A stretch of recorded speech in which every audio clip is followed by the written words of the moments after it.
Hold your horses. No, this video is not about One Punch Man Season 3. If anyone out there has eyeballs and you've unfortunately subjected them to the torture of One Punch Man Season 3, you probably know that not much has changed since the last video I made on it in terms of how disastrous this season has been. But I want to give credit where credit is due. The most recent episode, episode 8, is the first time this season I felt like I was actually watching an animated series. We had a fight sequence with characters that actually moved in this episode. Whoopee! Yeah, we fucking got there, baby. Anything is possible! This is the first episode where the fight scenes actually have motion. There are moments in the flashy flash fight that I think are really good. Is it perfect? No. But compared to the rest of the dog shit we've been fed, this was a gourmet meal of an episode. And I think what this shows, at least to me personally, is that JC Staff can deliver quality at least to the same level they did in Season 2 of One Punch Man, which in hindsight, pretty solid, but Bandai is the reason why Season 3 is so shitty because of lack of budget they were willing to allocate to the season, lack of time they gave JC Staff to work on it. Somehow they still had it be just like rushed out and farted whatever they could get on the table.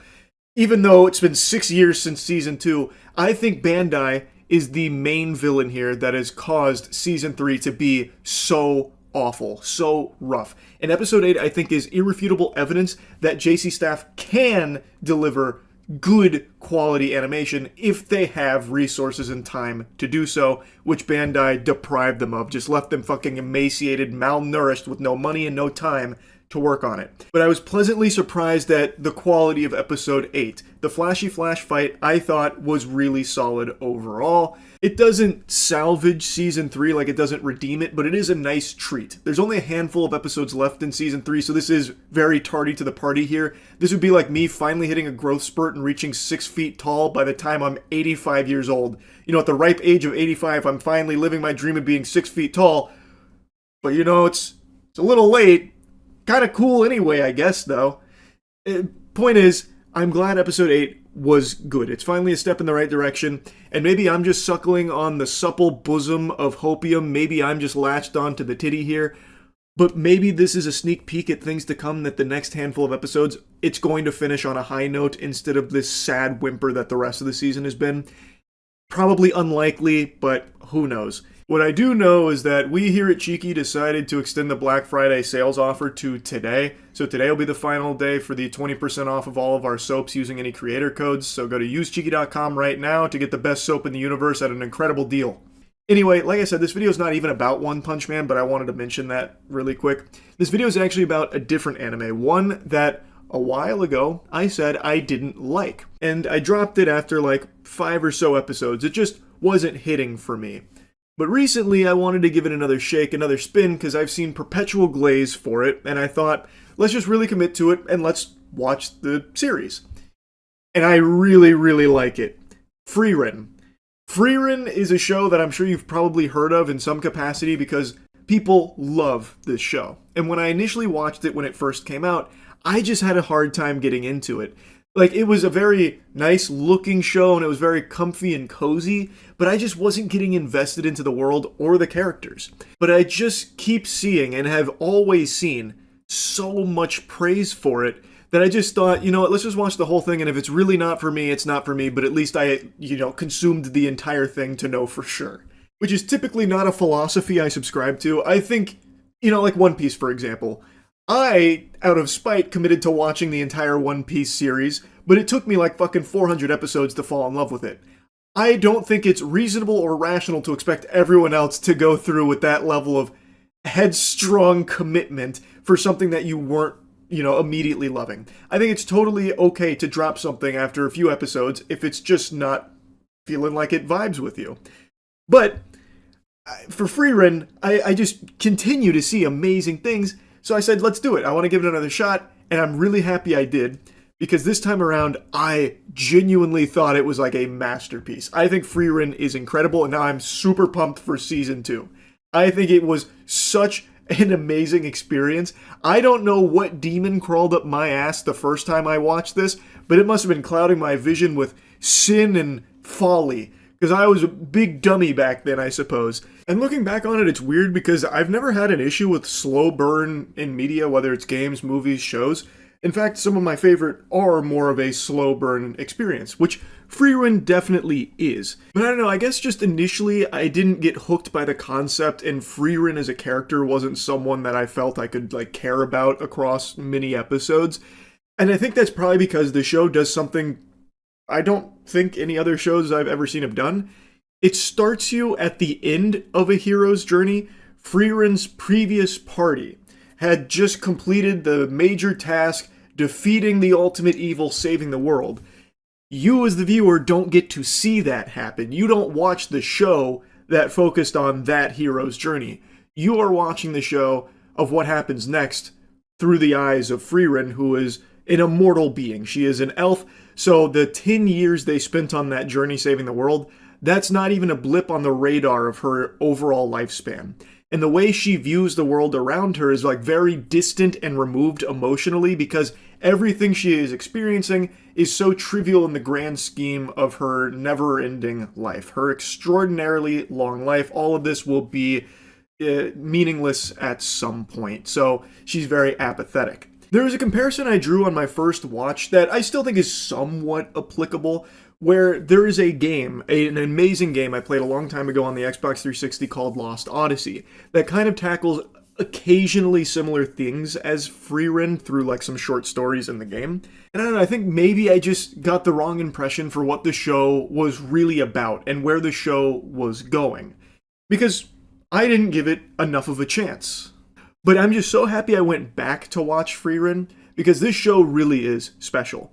And even the first 4 or 5 episodes this time around, I was a lot more gripped by.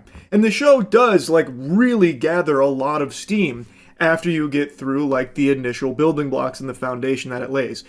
My initial impressions of Frieren was that she was just going to be kind of a generic stoic character and immortal where everyone she could ever care about will die, so what's the point in caring? Which is something I've seen in other shows where they have a character that feels kind of like a robot, like an emotionless husk.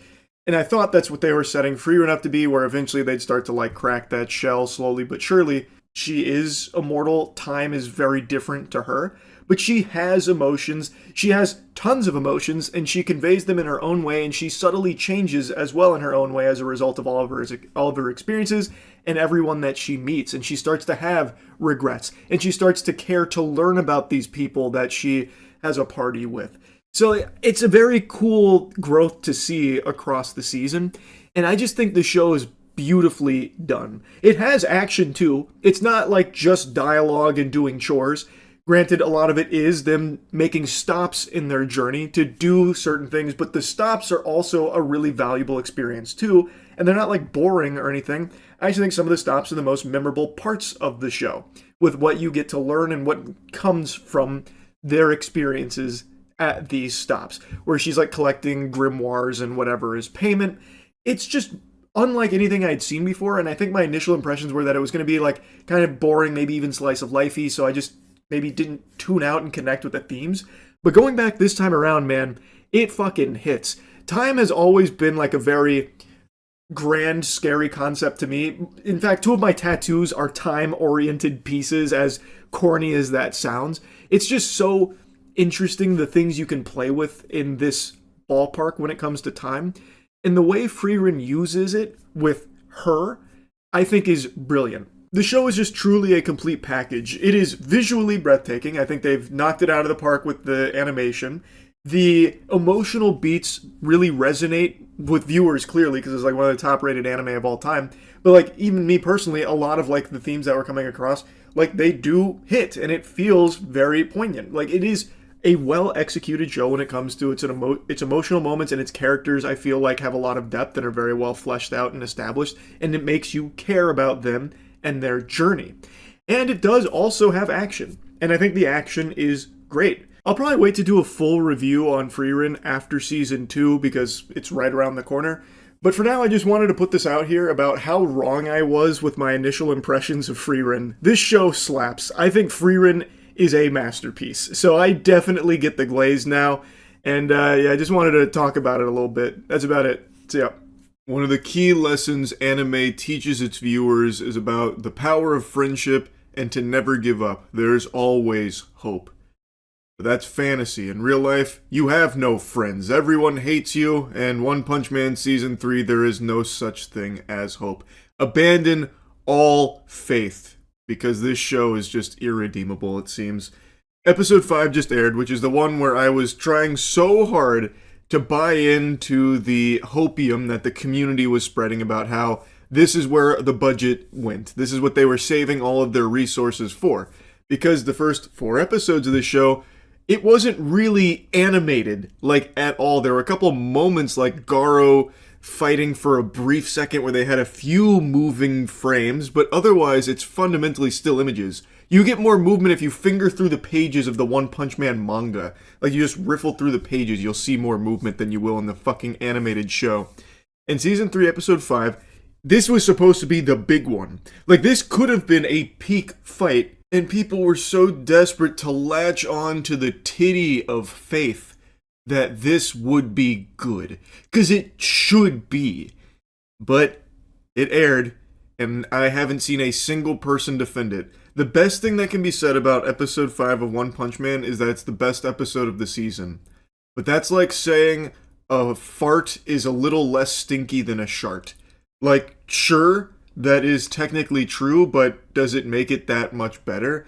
Not really. And you can see this reflected in Season 3's rating compared to the previous 2 seasons. It's 5s across the board except for Episode 5, which is a 6.3, which I still think is too high. Like, I think that even for a 6.3, this is overrated.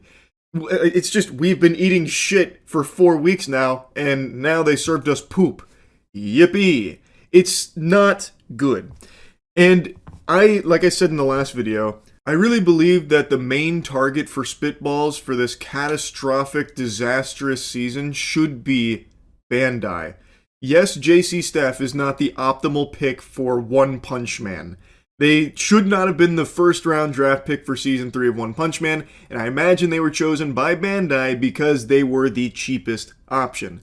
Yes, the director of Season 3 was not the best pick. This is not his genre. This is not his wheelhouse. But still, there could have been a chance to produce something of high quality here if Bandai was more willing to put some actual fucking elbow grease into this property. A massive property, by the way. I don't even know why they have it when it seems like they just don't want it. Like, they truly just want to just slap garbage out there with it. I don't see why Bandai even has the rights to it. But, like, they still could have made something good here. And there's further evidence to support this game theory of mine here, you know, this fucking crackpot conspiracy theory, because there's an animator named Van Oba, who I think is very talented, who was hyping up Episode 5 because he got to work on it. He got to produce some cuts for Episode 5 that he was very proud of, and when the episode aired, he got to see them finished for the first time in the show, and he too was very disappointed, even saying how unfortunate it was. So there is clearly a huge disconnect here, because there is talent involved, but there's something going real fucking cattywampus, and there's something that's gone awry, and it's leading to this subpar trash that's being spewed out with Season 3. So even someone's great work, like from Van Oba, is not getting a chance to shine here in Season 3. I really wanted to show you a couple clips from Episode 5 here, because like I said, it is the best of the season so far, but that's such an incredibly low bar. The reason it's the best of the season is because Van Oba did actually make an animated sequence. He actually had some good cuts in here, even though they didn't get utilized super well in the episode. At least there was that. So there was moments where Garo was actually moving for the first time, not just a PNG that was being dragged around like when he fucking slid down the hill, which has become a huge meme now. Like, there were a couple of moments that showed some fluidity. It showed, like, some glimmer of care here. But the vast majority of the episode is still so incredibly stiff. It looks like me trying to get up my fucking stairs. Everything is like so like robotic and janky looking. Like, it is just, it is not in a good state. At points it just looks embarrassing. It's mainly composed of still images. Even in this episode where this was apparently where like all the nuts went, like this was supposed to be the big one, and it's still just so flat. So the Orochi fight just doesn't hit that hard. Like, it is still the equivalent of me going picture, picture, picture. Did you enjoy my animation? It just makes me so upset. Like, the final sequence of Garo versus Orochi here in the episode is like one-to-one with the manga panels, where Garo's in the air, about to deliver a big blow, then it cuts to his face, and then it cuts to him in the wall.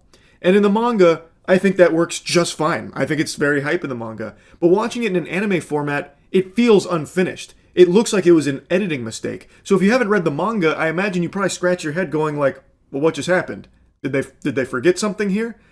And the answer is no, they just decided to just take still images from the manga and then just put them on the screen and be done. And if you read the manga, like I imagine anyone that would try and like cope by saying the episode's not that bad is a big manga reader, so they'll give like a little leniency there because it's something they've wanted to see for a long time, and the fact that it's here at all is probably satisfactory to them, even if it's in such a poor, pitiful state as it is in season 3.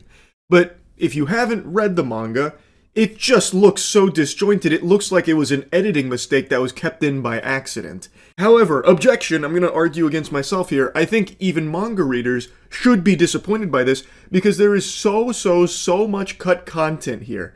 They removed so much that was present in the manga so that way they could condense all of this into a single episode. This ball of filth, this fucking rancid testicle, so they could make everything fit here almost, and they just wiped their ass with tons and tons that was present in the manga.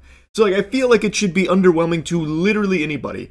Anyone that's read the manga, anyone that has eyeballs, it should just be obvious to everyone that this is a very weak season of any show. Even if it wasn't a property as big and as beloved as One Punch Man, I really think anyone that would watch this would be like, oh, this is not very good compared to everything else that we get, because it's just not. And it's a shame. It's really a tragedy, honestly.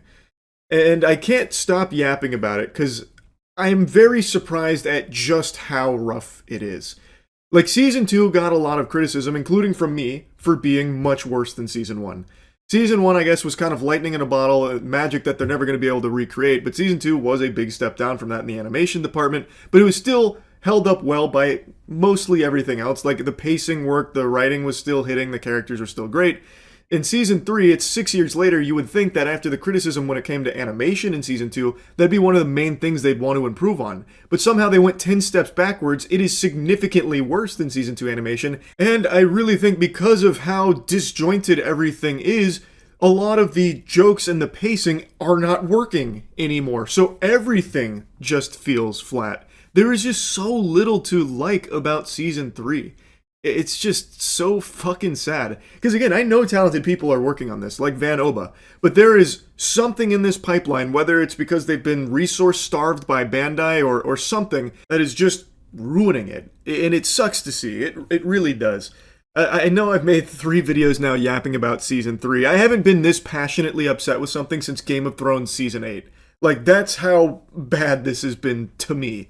Of course, Game of Thrones Season 8 I think is worse, but even still, this one hurts a lot because of how much I love One Punch Man. It's really just infuriating. There's a couple other things I could go on about, but I know I've been blabbering for a while now about this.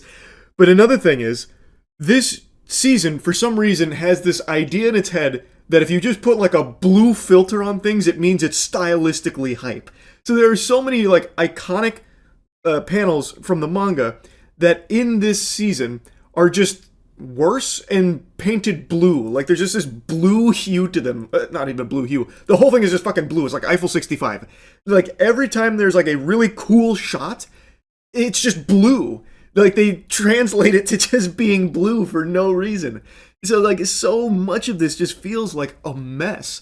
And like I said, this episode did have a couple of moments that showed, like, a decent moment, and then is ruined by everything that surrounds it and everything that follows it. And they cut out, like, some, like I already mentioned, they cut out a lot from the manga, but some of the things they cut out made no sense why they wouldn't be here, because I think it's, like, very important to have it there. Like, Garo eating the arm. Like, there is... I'm about to go on too big of a tangent here, and I know you're probably tired of hearing me yap about it. Point is, Season 3 is really just bad. And the big episode here with the Orochi fight was supposed to maybe be its saving grace to finally give you something to appreciate, and it fell right on its fucking face, which is a shame. I feel really bad for all of the animators that have put a lot of work into this and have tried their best to make something here, and it's just whatever's going on at the upper level here with, you know, Bandai's lack of resources perhaps, or what have you, is just not leading to it being in the best form it can be. Because like I said, Van Oba proves there are talented people that are putting work into this. But something has gone wrong here with the production that is leading to it just not working out. And it sucks. It is really such a shame. The best outcome from season 3 is that they just close the book here. Maybe they just say, all right, you know what, season 3 was a mistake. This is really bad. Episode 5 is the end of the season. We're gonna redo this later down the line. We're gonna remake season 3 here. It's the only way forward. That's really the only thing that I can picture that can save this, is just we forget that it happened. It's not canon. It was all just a dream, and we get a different season 3 later on that's much better. Because again, I just don't see any saving this season. So anyway, that's really about it. So yeah, I imagine based on the title, some of you are expecting this to be about something that it's just not going to be about. One Punch Man. No, it's still very trash. My video hasn't aged poorly yet, but I'm holding on to hope, fingers crossed with a rabbit's foot up my asshole, that the next episode, which should be all fighting, is beautifully animated. Because so far, I don't know where the budget went, because it is not anywhere noticeable in the show to this point. It's basically just the same as it was when I made the video a couple weeks ago. In fact, I would argue it got even worse. In episode 3, there is a, I shit you not, and I've said that 3 times now in talking about One Punch Man because it sounds exaggeratory, but I'm being literal. There's even a Reddit thread showcasing it and talking about it. In episode 3, there is an actual 2-minute scene that consists of 9 frames. They didn't want to use flashbacks, so instead they used still frames, because I imagine they didn't want to use flashbacks because people would see a huge discrepancy in the quality from early One Punch Man to what you are now experiencing the fucking train wreck with season 3. So they have a 2-minute scene of exposition that is 9 frames. It is a fucking PowerPoint. It is so sad. And the one little tiddlywink we got of a fight was nerfed from what we were expecting to get. It even had a pretty laughable error where it made one of the male characters, one of the combatants in the fight, have titties. Because the animator that was tasked with it, I think, got confused on the character that they were animating. It's just a mess. And the more I've read about it, the more I realize it's probably not even JC staff to blame. This really seems like it goes all the way up the food chain to Bandai. It seems like they tried to feed JC staff scraps when it comes to budget, and then try and just fart out something as quickly as possible, giving it no time to breathe or marinate, or like actually deliver something of quality. So while JC staff may not have been the best studio pick to begin with, this isn't their genre of animation they do. And as far as I know, the director also doesn't work on this kind of stuff. It's, from what I understand, more spicy material. So like, while they may not have been optimal picks, it was made significantly worse because of how little Bandai seemed to care about quality. From everything I can find, it seems like Bandai just wanted to do this for as cheaply as possible. And even though it's been 6 years since season 2, they still just wanted to rush something out. Like, I don't know how you can put your fingers up your ass for so long doing nothing with a property as beloved and as popular as One Punch Man and as desired as One Punch Man, and then just be more than happy to spend no money on it, choose your cheapest options every step of the way, and then just have this diarrhea displayed here to fans of the property. I actually blame Bandai far more than I do JC staff. And I also know that the director of season 3 has just completely quit social media because he's been being harassed by fans so much. And I think that shit sucks. He shouldn't have been harassed or anything like that. I truly think he is not solely to blame or anything for season 3's disaster here. I really think it's not entirely his fault or anything like people are trying to say it is. He had basically an impossible task with no money to even give it like a real, try with gusto. Now, I have now ranted about One Punch Man Season 3 for over 2 minutes of this video, and this video is not even supposed to be about One Punch Man, but I'm just so passionately upset about the state of this property that I love so fucking dearly with how bad Season 3 is. But like I said, I'm doing everything I can to hold on to that glimmer of hope that maybe the fights are where they were cooking. I'm rolling my eyes into the back of my skull. I'm trying to awaken my Sharingan. If this was the Warhammer 40k universe, I'd be like one of the fucking orc shamans trying to actually like project through belief and bring into reality a good fucking episode of One Punch Man. I am so desperate for it. We'll see. Only a couple days away, and we'll see if maybe the fights are where it shines. Anyway, I've yapped about this for over 2.5 minutes in a video that's not even supposed to be about One Punch Man. This is supposed to be about a different anime that fell off a cliff many years ago that a lot of people dropped and since had been spitting on it for years now. But I think the latest season, which is the final season, is really good. And I even think the season before this, it started to find its footing, and now it's really starting to pay off. My Hero Academia. When My Hero Academia premiered, it was a breakout success, an international success that was reaching levels like Attack on Titan. And it, over time, started to lose its luster. For me, the show really started to get stinky when All Might was no longer the commanding presence that he was. I think he was the most compelling piece of My Hero Academia, and no one was really there to fill that void. So after his character arc was complete, it really felt like most viewers started to tune out and not care as much. And I also don't think it helps that the show started to really focus on shit that I think most people don't give a fuck about. Like throwing a successful, carnival. Well, not a carnival, I guess, per se. But just like slice of life shit and very underwhelming villains that they'd introduce, like Gentle or something like that. Just really lame things. And it felt like the show went into this fugue state where it was focusing on these boring aspects. And many people, myself included, I think, just started to collectively drop it. But now that the show has progressed so much since then, a lot of the big story arcs are now reaching their climax. Last season, it was setting up all the pieces on the chessboard while also having extremely hype moments with great fights. Like everything that'd been building for almost a decade now is reaching its ending, and it's very satisfying to watch. It's beautifully animated. It's finally hype again, and it's really good. This season, I think, has been spectacular. There hasn't been a dull moment. There hasn't been anything, weak about it. I feel like it's gone in a really good direction, and it is delivering on the hype that it used to have. And it's just been a very refreshing thing to see. You finally get things like Bakugo and Midoriya teaming up to try and take down what feels like insurmountable foes with All For One and Shigaraki, who's now become basically the fucking devil, evil incarnate, like actual god mode being on this planet that just wants to see everything upended. He wants it to all just burn, rot, decay. How do you beat them? And it's just been really fun. I'm just happy that, and I know how the show ends. I don't love the ending. I read the manga's ending. Not my favorite. That one gets a bit of a woof from me. But I still think that the journey here is really good getting there. And maybe they changed things around in the ending a little bit to make it better. I don't know. I mean, that doesn't really often happen, but you never know. And it's not the worst ending I've ever read or anything. We're not talking platinum end levels of trash ending. Anytime I bring up bad endings, I cannot help myself but mention that show.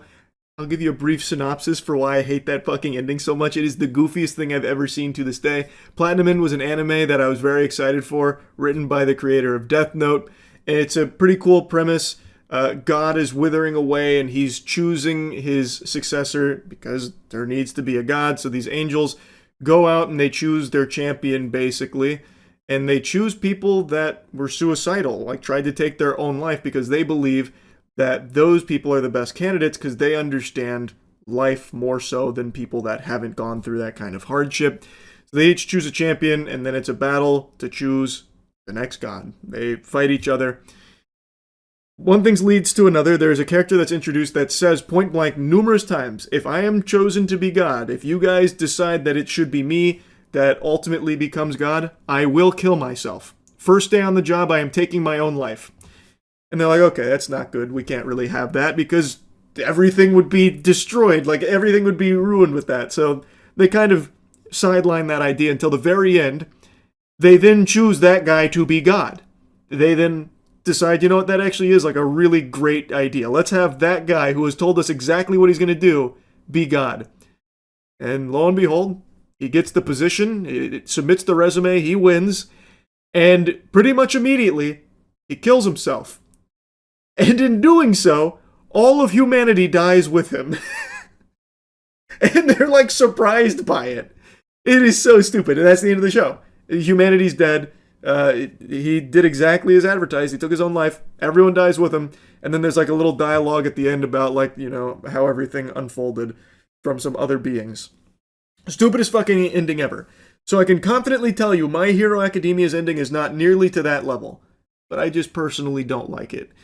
I really like everything leading up to it so far, though, and I am, like, very off on a bunch of tangents here in this video. It's 5 a.m. I haven't slept. I'm sure you could probably fucking tell. But the point I'm making here is, My Hero Academia is finally back. Now, I don't think everyone's gonna like it, and I always hear about, like, the fan base being weird. I don't typically engage too much in, like, fandom conversation or anything. But I do think something people probably won't like, especially if you previously liked the show for its early seasons that most people glaze. 99% of those characters are just poofed out of existence, basically. You just have to forget they exist. You have to just, in your mind, throw them into the back rooms, because you are not going to see them shine at all. The vast majority of the characters that were introduced early on have very little to do here. They do try and shine a light on some of the more key characters from back then for like special moments, but on the whole, a lot of characters you might remember from back then, they didn't get picked for the kickball team this time around. They have been sidelined, they are riding the bench, and like I said, they do try and give some special moments to them, but it's nothing extraordinary. It'd be like, everyone's doing their part, look! This character from Season 1 just made 5 toothpicks because Bakugo had something in his teeth. We're all contributing. And it's like, okay. Like, what's even the point of showing that little piece? It's clearly just to remind you, like, we know the characters are here, but they're clearly not strong enough to do anything. Only the key characters have the power to be able to fight in stakes to this level. And for me personally, I think it's fine. I do think there will be a lot of people that have an issue with that, though, because they did spend so much time with a lot of those characters that now basically do nothing at the end. It is what it is. It was a huge cast. They weren't all going to be able to do cool stuff here. I'm actually impressed that they were able to do so much with so many characters here in the last 2 seasons. A lot of them I didn't think they'd give any attention to did actually have big moments. So overall, I do think the last 2 seasons, and this season especially, have been My Hero Academia fucking shining. It's been going plus ultra. Animation, everything has, I think, been significantly better, getting back to its former glory.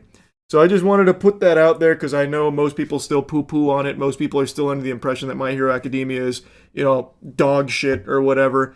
And I just want to tell you, it's not. I certainly don't think it is. I've been enjoying it. That's really about it. So yeah.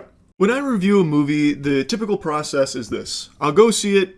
Immediately after finishing it, I come home all giddy, full cocked, ready to just spit out all of my thoughts. And like Rene Descartes said, I think, therefore I am going to review this movie. I do it immediately, so everything is all fresh in there. Everything that I cook up in this wrinkly sack between my ears. And I post it pretty much immediately. All within like 30 to 45 minutes of seeing a film. And yesterday I saw the Chainsaw Man movie and I really liked it. But I didn't post a review, and Stream picked up on this and started asking why, because it's pretty uncharacteristic. And the reason is because we actually have an official collaboration between our soap company, Cheeky, and Chainsaw Man. So this is available now. We have a Chainsaw Man movie-inspired line of new Cheeky scents. I was a big fan of Chainsaw Man, so this collaboration has been super hype. And like I said, I really, really liked the movie, so all of these scents are inspired by that and the characters. And with this partnership in mind, I was worried people would think by me reviewing this film that it would be biased or unreliable, and I'm only glazing it because we're working together with the property. But the more that I squatted and stewed on this, and from Stream Chat last night, I really just want to yap about the film. And I feel like over the course of the, 8-ish years that I've been reviewing movies and games, I think it should be pretty clear by this point that it doesn't really matter anything outside of, the actual product itself. I try not to take anything else into account when just, spitting up my thoughts on something. So even though we are officially partnered with Chainsaw Man, I'm still going to give you my very honest review of the movie. And I do that for everything. So even if my dad made a passion project film, if it's a pile of dog shit, I'm gonna let him know that is some stinky trash, it's just gonna be how it is. Now in the case of the Chainsaw Man movie, there is nothing stinky about it. This film was fucking extraordinary. And I said this last night, it has been an incredible year for 2D animated feature films. Pretty much back to back, we got Demon Slayer Infinity Castle and now the Chainsaw Man movie, which I think is right up there with it. I think this movie was so good. So let's go ahead and dive into the spaghetti and the meatballs here. So this is a whole arc condensed into a single movie. And I was a bit skeptical at first because I always thought when it came to something like this, you'd need multiple episodes to build up and care about a character that gets introduced. So that way it actually matters and feels meaningful when big things happen.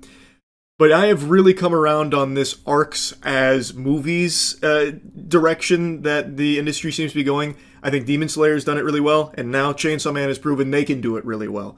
Reze is a character who gets introduced in this film and develops throughout this film, and by the end, you do care about the character. I think they do a really good job at setting that up. I think they hit the emotional beats very well. I also think this is a film you can see even without watching season 1 of Chainsaw Man and still understand what's going on. I wouldn't really recommend doing that because you miss out on so fucking much, but if you have a friend or a significant other or something that maybe wants to go see it with you, I think they can without being lost and they can still really enjoy it. And this film comes in two very different halves. The first half of this film is setting up Reze in this emotional arc as well as Denji and his conflicting feelings where he's in love with Makima. Makima has his heart, but Reze is someone that's showing genuine romantic interest in him, which is something he's never experienced before, so now he's also falling for Reze. So it's this back and forth of these feelings he shares for two different women, and it's, really weighing heavy on him. It's stressing him out, and he's going on dates with Reze, but thinking of Makima, but really liking the time he spends with Reze. So the first half is really building that up,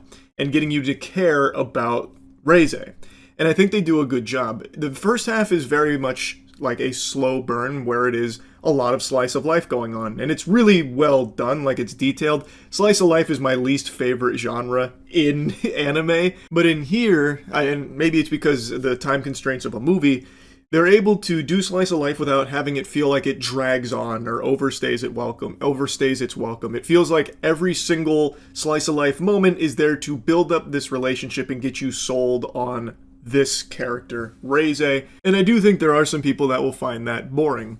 In the same way where Demon Slayer had a lot of flashbacks to tell a story that people apparently didn't like that much and kind of tuned out, I didn't have an issue with it, but a lot of people didn't like all the flashbacks. This movie doesn't have any of that. There's no flashbacks, but instead they do all of that, fleshing out of these characters in real time across the movie. So actually maybe people will find that more appealing.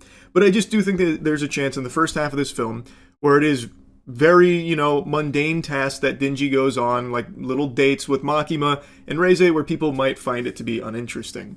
But I think it's important to understand that without all of this character building and giving all of that time and attention to actually making people invested in the story and characters, all of the action and all of the beautiful mayhem in the second half would have felt a lot less meaningful. Action without a good story and good reason for it feels flat.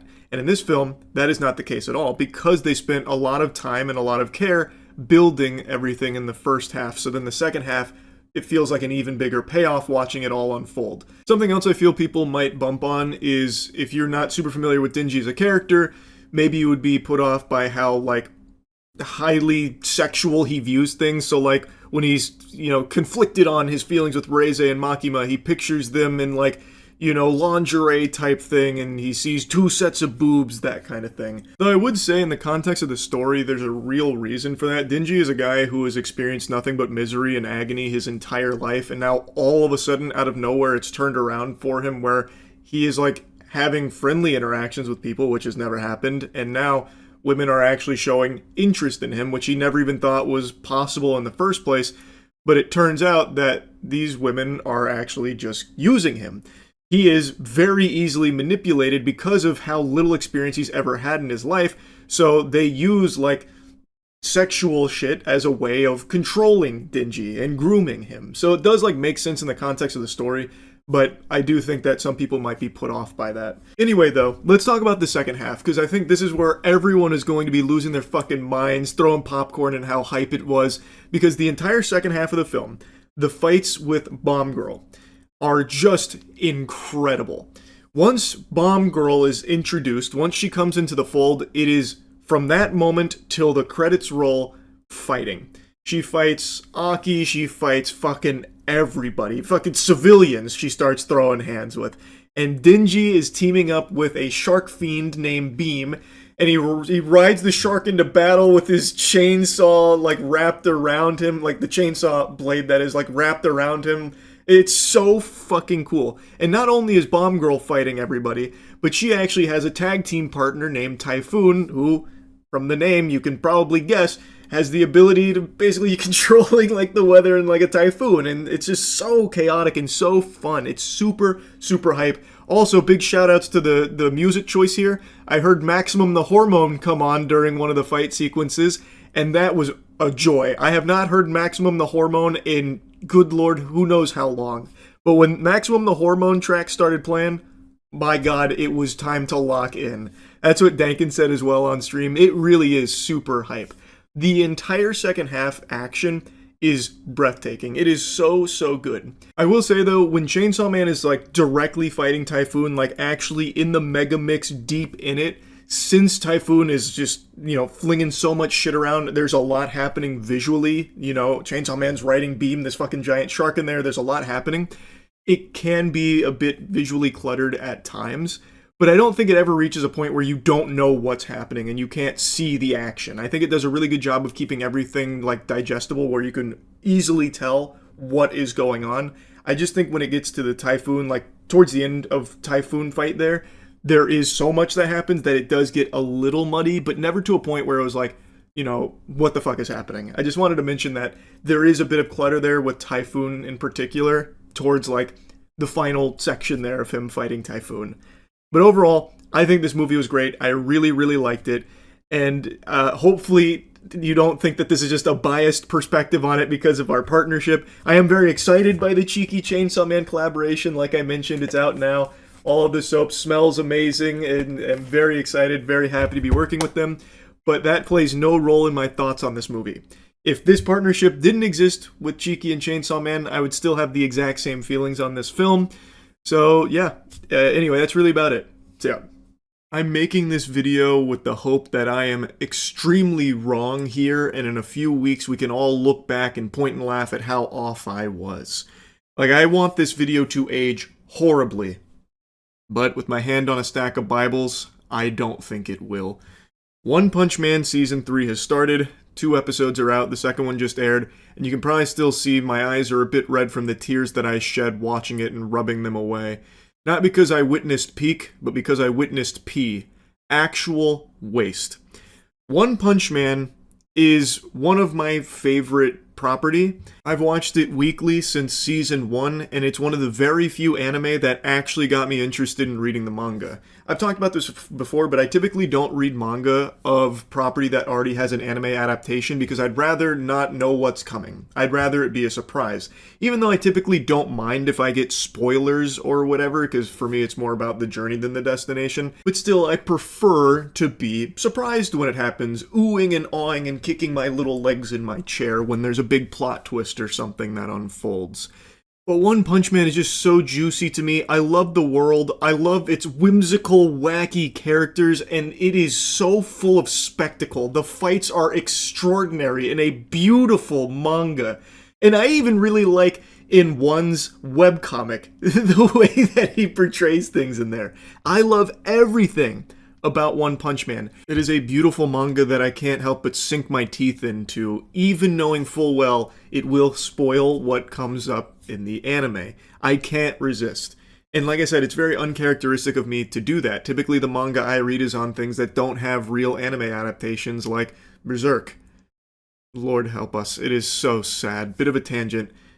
Berserk is an actual masterpiece of a series, which I'm sure all of you have heard before. People gushing grannies over Berserk for a good reason.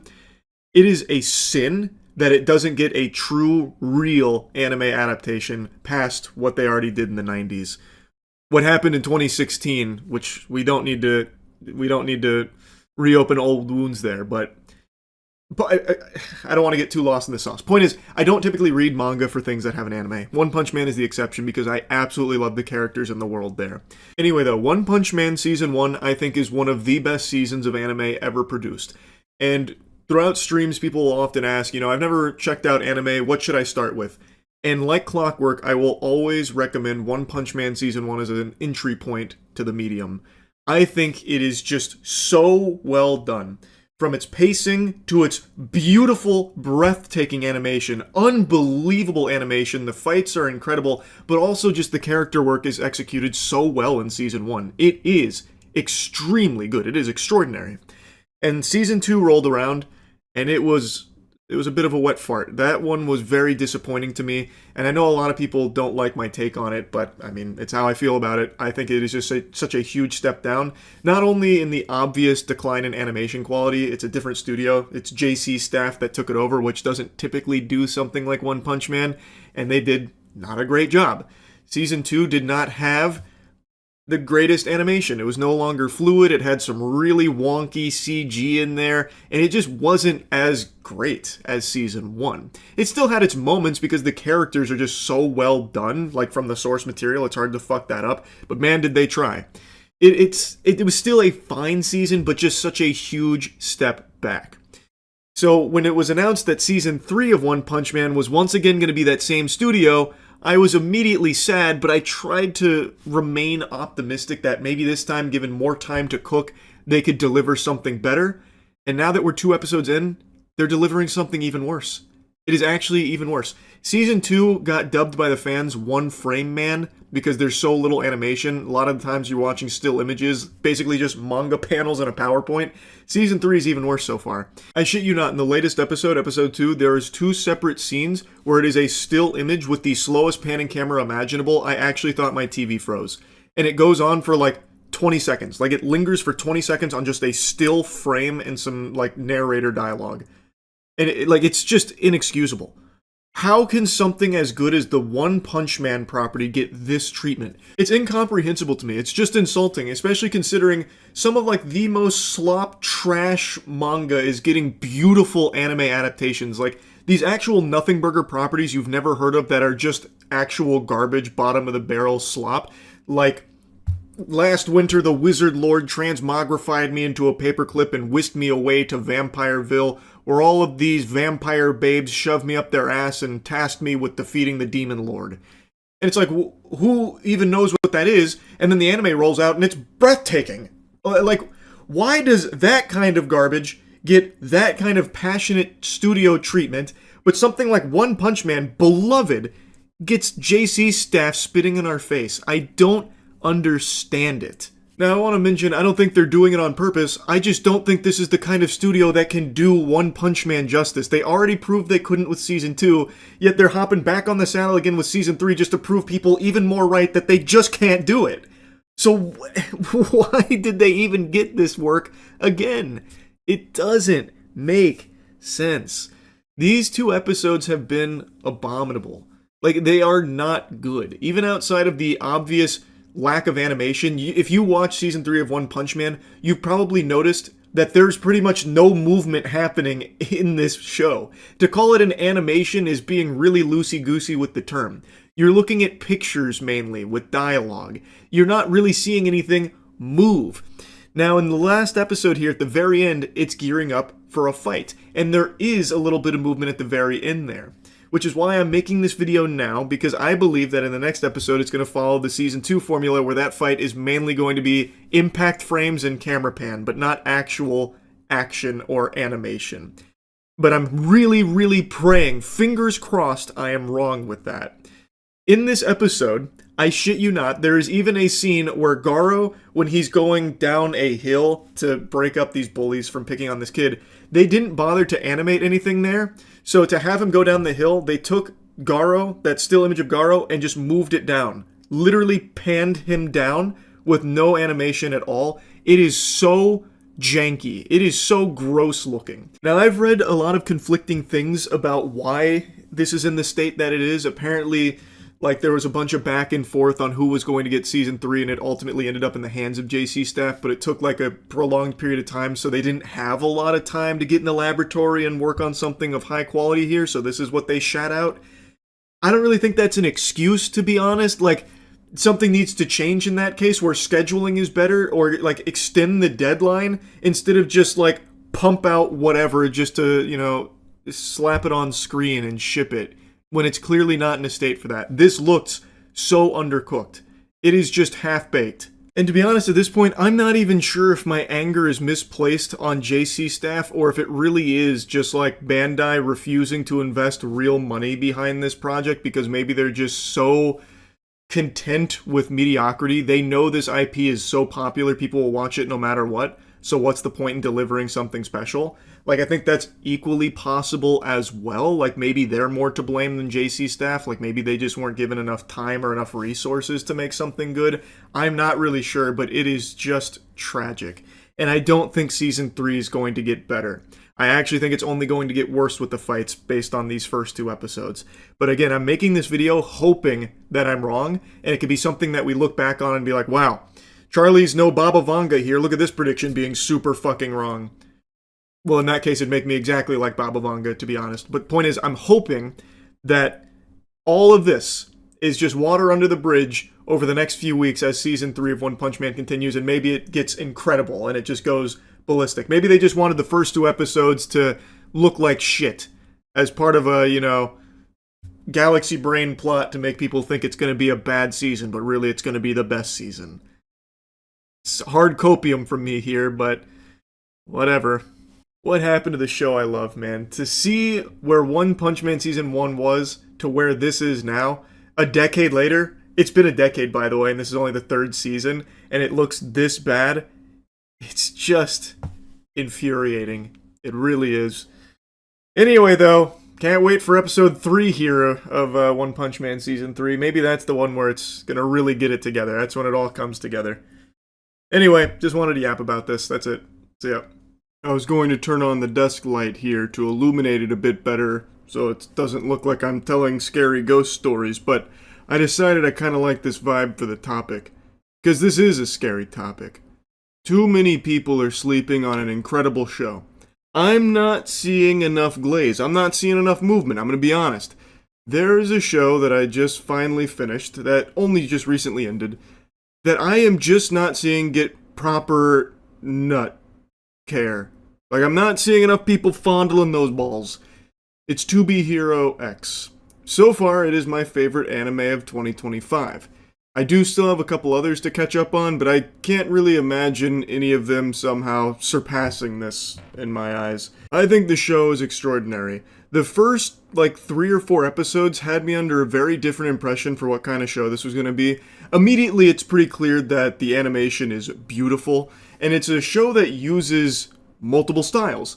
So it'll flip-flop between an arcane vibe and then a traditional 2D anime style. And it does it with the snap of a finger. The best hero, the strongest character, X, you will sometimes hear snap his finger, and that's when it flips from arcane to some of the most breathtaking 2D animation you'll find in a show. It's not to, Demon Slayer Infinity Castle level, but it's really not far behind either. It excels in its visuals. So, it is majority 2D, but for the first arc, the first character you follow, Nice, it's mainly arcane-ish. And I think it is so cool when it flips back and forth. It is so creative. It doesn't feel like a gimmick or anything, because it doesn't need to rely on it. Like I said, it's mostly 2D, but it does go between them occasionally. And it is so unbelievably pretty. Now, don't worry, Puppet Pals, I am going to gush and grannies further on its visuals, but before that, I want to tell you what the show's about. So, this is a world where there are heroes and powers, and those powers are directly tied to how much others believe in them. It's trust value. So if people have faith in somebody, that trust value goes up and it makes them stronger, or if they don't have any powers, gives them some based on people's perception of that person. For example, there is a character, a hero named Firm Man, whom always stands tall, standing up straight, firm, and basically nothing can like crush him or like move him or anything, because when he was a firefighter, he caught some debris that was about to fall and kill a child, saving her life. So when that story broke, people started to believe in him with that perception of being like immovable, firm. So it gave him those powers. It's a creative spin in the genre. I actually really appreciated it. But there's also another force out there that's starting to take hold, and it's fear. Fear also grants people some extraordinary abilities, and of course these two forces clash. That's kind of the big point of To Be Hero X, but it also has a really interesting format where instead of like following one character in a story across a season, it follows multiple heroes. And when I say multiple, I'm not talking one or two, I'm talking like 6 or 7. So they'll dedicate like 2 or 3 episodes to a hero giving you their backstory, as well as setting them up as a domino in an event that has happened. And now these dominoes are falling over, so everything starts to collide and everything plays together. And what sounds like it could be really messy and convoluted or even like annoying, jumping from so many characters in so many different positions, it's not. It flows so well. In the last like 5 episodes of this season, I could not turn it off. Like I literally like could not pull myself away from watching it. It was so gripping. I think it is just a really well done story. And the first handful of episodes had me believe this show was going to be something that it's not, because it felt very like slice of lifey, and it felt like it didn't take itself super seriously, and it was more like about maybe comedic aspects or something like that. It's not. Like there's nothing like childish about it or like slice of lifey or anything. It's a really like well done deep story that gives a lot of emotional depth to its characters, and it's not afraid to kill people off as well. It was very refreshing. It does feel very different from pretty much all other superhero anime. Now, in this world, there's also a like ranking tournament that goes on where the strongest heroes will fight each other in order to establish their trust values, because everyone's going to watch and they'll see like who's the strongest, what's going on, and the strongest character gets crowned X.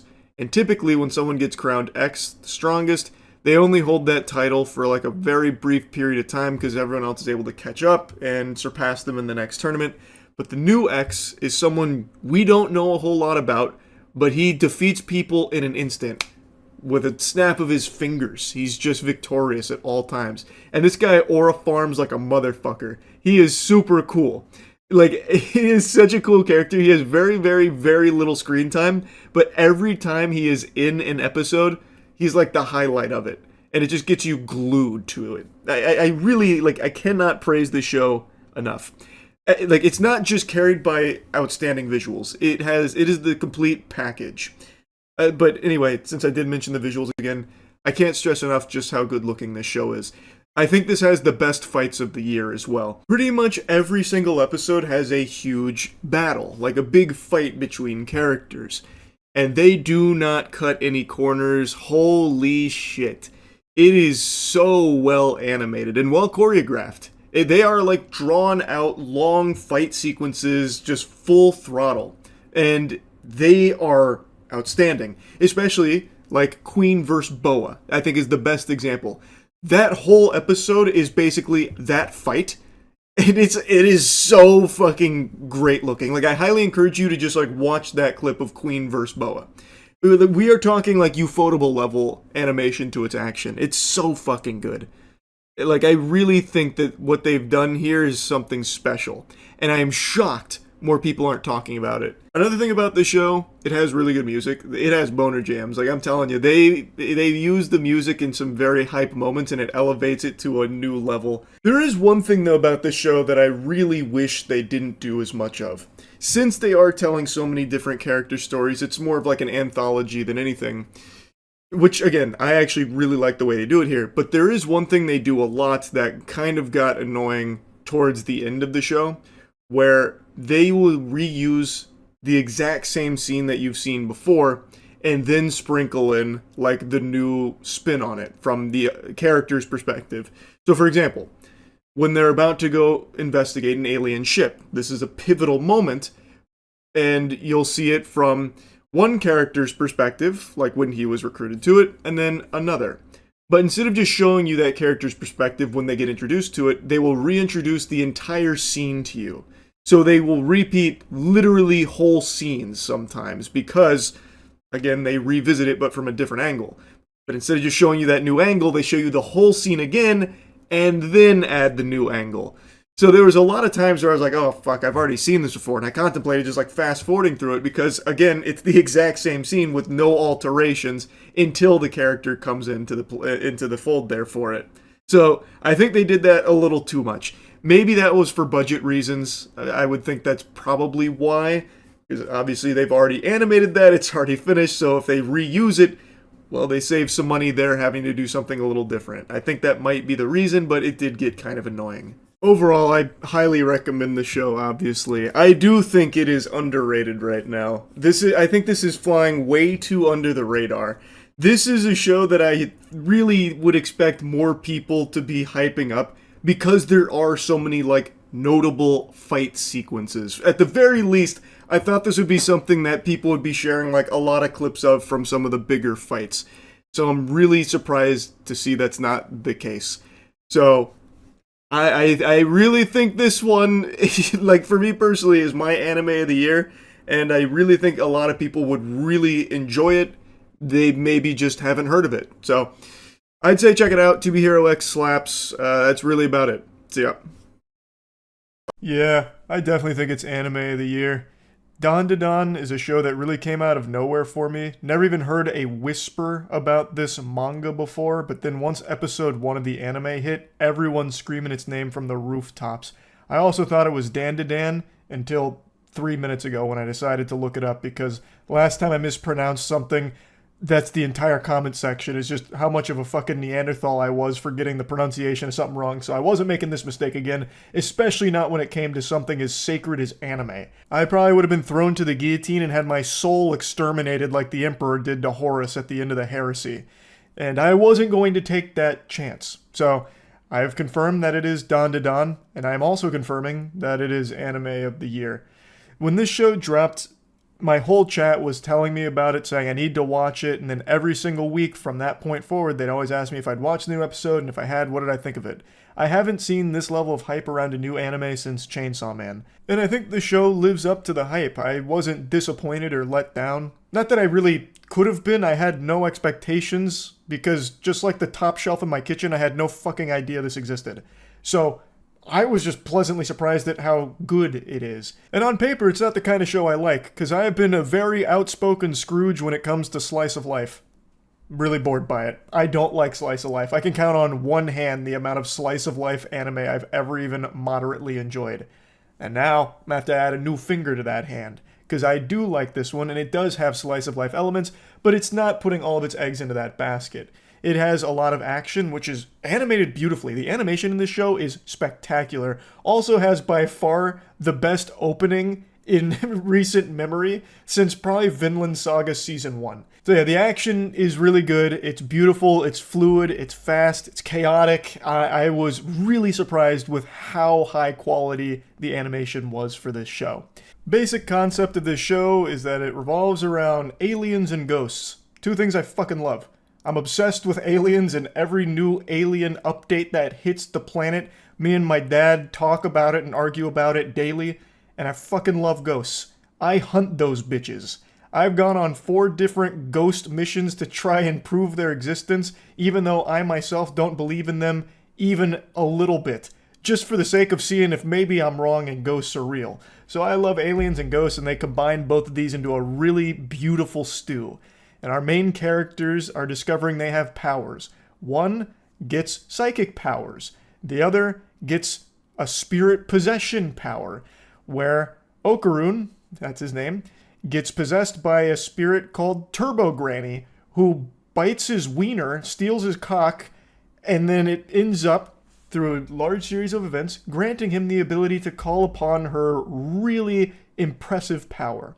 So the action's really cool. Like, these elements themselves aren't anything super new, except for, of course, the possession via cock. I haven't seen that before, but maybe I just haven't watched enough anime. But everything that it has, aliens, ghosts, psychic powers, that's nothing new. But what the show does is it combines all of these elements so well. Like, it is wacky, it's self-aware, and it is first and foremost just fun. It's also really good at delivering emotional beats when appropriate. There's an episode in here that I don't want to spoil that is probably one of the more emotional episodes of anime I've seen all year. And it's just one episode, and it was able to convey so much. They do such a great job of balancing the comedy, which there's a lot of comedy in it, the action, there's a lot of action in it, as well as these few emotional moments, as well as making you, the viewer, probably relate to some of the situations when it comes to the romance and like the awkwardness of romance and shit. So I just think they just nail all of it, to be honest. I don't have a single complaint about the show. And like I said, a lot of what this show offers are things that I really just don't even like in most anime in general, like the comedy bits. I don't really like a lot of anime comedies. They don't really make me, giggle. I'm not grabbing at my belly like Santa Claus, breaking out into fits of laughter watching the anime character shoot blood out of his nose for the millionth time. Like, I'm usually not laughing at the comedy gags in most anime. But in here, I actually did have a couple of moments where I was giggling. And it's just well done. Like, it does things different while still exploring similar concepts to other anime. I really am surprised at just how well the show is written. And it's so refreshing just how unserious it is sometimes, where you have things like Turbo Granny possessing Okarun, and now all of a sudden he has to go on this noble quest to find his missing testicles, which have turned into golden balls and flew across the world like fucking Dragon Balls. Like, that's so silly. And it's really self-aware in the silliness, but they play it straight. So it, feels really good. Like, it's just entertaining. And it's not afraid to be serious. Like I mentioned, they have some really emotional moments that are done very well. And they also do the romance really well. They don't tackle romance in this show the same way a lot of other anime do. So it feels like a show that they just knew what the fuck they were doing. The action is great. The writing is great. The aliens in particular, when they fight the aliens, are really cool. And they're also super silly. Like, the aliens are doing crazy dances and shit, and they look super silly. And they keep talking about trying to harvest the humans' banana organs. Once again, talking about penis. The show is also first and foremost making dick jokes out the wazoo. Hey, they've been studying some of my old transcripts, I'll tell you that much. Anyway, though, I think I've glazed it enough. Point is, I do think Dan is the best anime of the year, hands down. So, yeah, that's really about it. So, yeah. I love you. You ever heard those words before? Well, you have now. You know what else I love? Solo Leveling. I think it is a must-watch show. It's a little something called anime. Might have heard of it before. Solo Leveling has really blown up with the success of Season 2. It has exploded in popularity. It's broken a bunch of records, and not to put the pinky out and the fedora on, but I liked it a lot during Season 1, too, and I was preaching the good word even back then. I know it's a little hipster thing to say, but yeah, I was sucking its dick before it was cool. Though I haven't read the manhwa that it's based on, so I'm not like a primordial meat swallower of Solo Leveling, but I was an early adopter. But now everyone's throwing it in a big way because the show is extraordinary. It is a really, really good show. It's a very straightforward show with a simple premise we've seen hundreds of times before. It's not trying to reinvent spaghetti and meatballs here. It's perfectly content doing it very well. So it's basically a world where humans have awakened magical power, and these gates are starting to appear which act like dungeons in video games, if any of you are gamers out there. And the humans that have these powers become hunters more often than not, and they are ranked from E to S. E being dog shit tier, absolutely useless, bottom of the barrel, to S being the creme de la creme, the best the society has to offer. So these hunters will take these missions from their guilds, or sometimes not even with guild work, and go to the gates, defeat the boss to close the gate. The hunters protect the rest of humanity by closing these gates, so that way the magic beasts don't come in and fuck us all in the face. And that's kind of the whole idea of the world in a nutshell, and we follow the weakest hunter of them all, Sung Jin-woo. Now, real quick before I dive into what makes the show super special and extremely good, I'd like to thank the sponsor for this video. Big thanks to DC Dark Legion for sponsoring this video. DC Dark Legion is a new official DC game. It's available through the iOS and Google Play Store, so available on mobile and PC. It's a pretty simple game, making it optimal for pickup and play, so you can enjoy it anytime, anywhere, with a beautiful UI and a really fun gameplay loop that's a strategy game and simulator.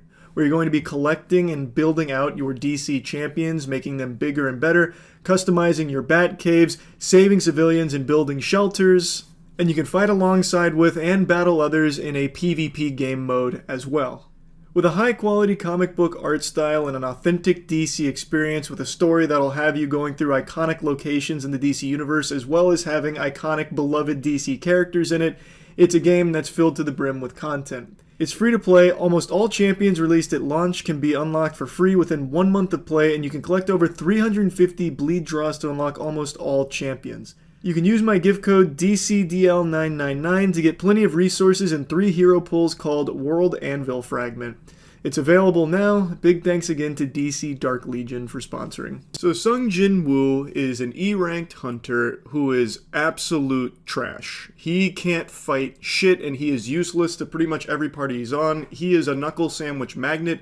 The magic beasts treat him just like this fucking meat punching bag for them to dominate. And he is well known as the weakest hunter in this world. But even though he still gets walloped by anything with a pulse, he continues to go on these dangerous missions through these gates as an E-rank hunter, getting his clock clean time and time again for the singular purpose of trying to make money through being a hunter to hopefully at some point save his mother from an incurable disease. When one of his missions goes awry and everyone in his party starts to be slaughtered from a gate that turned into something a little bit more, Sung Jin-woo is facing death directly. And he is lamenting how all of it is playing out. He is sacrificing himself to save others, and it just feels so unfair. And right before he's about to perish, at the last second before his death, he was chosen by the system to be its player, which gives him an ability no other hunters that we know of have, the ability to level up. So he can level up his strength and everything like that, just like a video game. And now, Sung Jin-woo has unlimited potential through his ability to level up. And he also gets quests, he gets items, he gets summons. And we get to watch him go from the weakest hunter in the world to the strongest hunter the universe has to offer, at least that we've seen so far. As I said earlier, it's not a unique concept. This is a premise I've seen explored before in other shows as well. But solo leveling does it very well, and it's also beautifully animated. The big thing that has blown solo leveling up is its action. The animation for all of its action, and there is a lot of action, is just to a top-notch degree that people are loving it. And it helps that it is well written. Like, it is a good story, and it isn't, like, always just right in your face. Everything's just like, you know, put the square in the square hole. There are a lot of twists and moving parts to the narrative itself, but that's not, I would argue, that's not like the bread and butter of the show. The big thing that people love is Sung Jin-woo and his aura farming, as they call it, but just the way that he is able to fight and the way he's able to get stronger. And we get to watch him fight stronger and stronger enemies as he comes up with creative solutions to the combat. He gets so many items, so many abilities, and so many summons at his disposal that it makes every fight feel super fucking fresh and really cool. And the animation is breathtaking. This is, I would say, this is up there with like Jujutsu Kaisen level animation. Like, their fights, I think, are so so good. It also has an absolute slapper of a soundtrack, so during some of the fights you'll hear the OST kick in, and it just elevates it to such a hype level. Now, while I think Solo Leveling is a must-watch, I don't think it's a perfect show. I think there's quite a few valid complaints, especially when it comes to Season 1. So, Danny has been watching Solo Leveling since all of this hype around it. He wanted to get in and see if it's as good as it is, as people lead him to believe it is. So he just started it recently, and he's really liking it, but he had some, really valid complaints that I also said about Season 1 in particular, where there's not really any characters outside of Sung Jin-woo.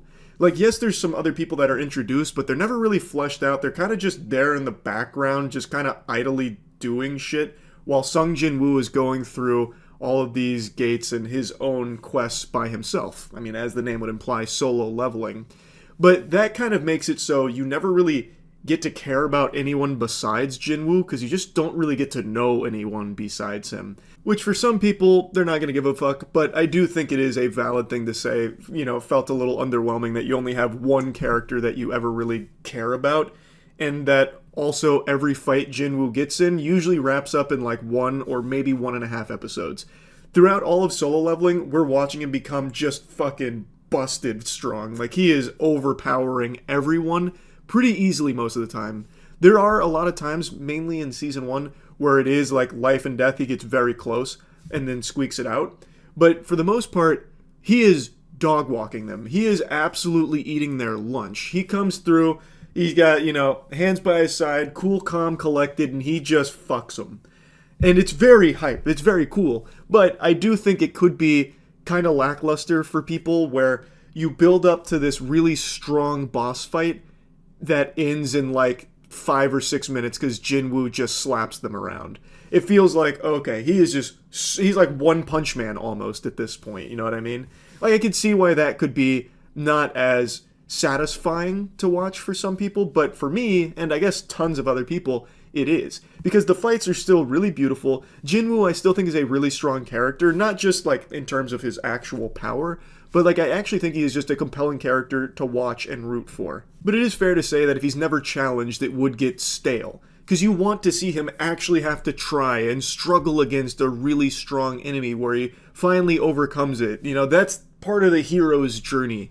And we do still get that. But I definitely recognize that in Season 2, we're mainly just watching him go ballistic and never really getting into a situation where I felt he might lose, or he's going to have to really squeak some miracle out here to win this. It always felt like Jinwoo was firmly in control during all of it, even the strongest final fight. Now, in Season 2, we do get to learn about a few more characters to actually give a fuck about, which I think is very nice. So in Season 1, it's pretty much only Jinwoo that anyone is going to care about. But Season 2, we get a lot more characters coming into the fold because now he is an S rank and everyone knows now. Everyone in the world knows he's an S rank, so now we get to meet the other S ranks, and some of them get a little bit of depth added to them, which I think is good because there should be more characters that you give a fuck about other than Jinwoo. Even though I think Jinwoo is always going to be the biggest draw in Solo Leveling because he's the most interesting and most hype character the show has so far. But it is nice that now there are some other characters that we get to learn about in Season 2 that I think people would like to see stick around and not get, eviscerated. Anyway, though, I'll stop yapping about it. I think Solo Leveling is a must-watch, especially for anyone that likes, over-the-top anime action. It's a beautifully animated show and just a great time. That's really about it. See ya. It's 4 a.m., I couldn't sleep, so I thought, why not watch the next episode of X-Arm? Maybe it'll be so boring and bad that it puts me right to sleep with some beautiful dreams. It certainly wasn't the case. It really was boring and shitty, but it just made me mad, not tired. So I got out of bed, and I just want to rant about it. X-Arm is a Crunchyroll original anime, and it is absolutely abominable. And I think it serves as definitive proof that the Lord doesn't care about humans, because if he did, he wouldn't have allowed us to create this absolute disaster of a show. After watching just one episode, the series premiere, I called it the worst show I've ever seen, and that statement couldn't be more true. After finishing the second episode now, I can confirm that it's even worse. It somehow continues to find ways to surprise me, with how dog shitty it is. Let's go ahead and look at some highlights from episode 2 here. オーパーツという言葉を知ってるか？この時代にあるはずのない技術による加工費、貴様を含めてな。嘘だろ。俺殺されるのか。 So they're hunting down and destroying Oop Arts, which is a really cool name. Sounds like noises a baby makes. Oop Arts are items from a different technological age that threaten the current age, could lead them to ruin. And that includes our main character, so he's a little concerned that they're going to kill him, and he oops his pants a bit, but he's reassured that they're not going to kill him if he helps them. 課長、先ほど東京湾メガフロートにおいて台をかけ、鉄槌を下します。 A suicide bomber blows up a car. I bet you didn't see that coming. Probably about the last thing you expected to happen here. But that's the beauty of X-Arm. It keeps you on your toes. It keeps you guessing. It's full of surprises. You never know what's going to happen next. The only guarantee with X-Arm is that whatever happens, it's gonna be fucking terrible. 政府に次ぐ我々の要求はただ一つ。東京湾メガフロートの建設を今すぐ中止せよ。 Here's the bad guys, the bedsheet bandits. I don't know if their look was modeled after a child's ghost costume for Halloween, or if it was inspired by, like, KKK hoods. Either way, it's super fucking stupid. This group of villains is mad because the government's making a mega float, and they were told that the mega float construction would stimulate the economy and lead to new jobs, but it hasn't. So they want them to stop the mega float being built, and if they don't, there's going to be one suicide bombing every 5 minutes. 俺ならできるかも。自爆テロなんて間違ってる。 Suicide bombings can go to hell. If that's not one of the most powerful lines in anime history, I don't know what is. That's got to be up there with classics such as people die when they're killed. This is one of those lines that you will always remember now that you've heard it. This is a protagonist you can really root for. はい。南さんの遺伝子コードを採取する必要があります。採取？何それ痛いの？いえ、痛みはありません。やってもいいですか？じゃあ、アルマンお願い。では。遺伝子コード確認。Woo-wee! Now it's getting real fucking hot. It's getting steamy. My god. That was... woof. That was a lot. That's gonna have me dumping some of my own genetic code here in a minute. And like I said, I told you, they only have like 3 facial expressions, so when they went in for the kiss, they just made like a giant lens flare in order to obstruct it, so that way you couldn't see that it's just 2 faces like colliding without any emotion or animation at all. Like, just look at this shit. They couldn't be bothered to do the bare minimum for a kissing scene, so they just censor it. It just looks like when you squish 2 Barbie dolls together and then say they're kissing and make smooching sound effects. 解除。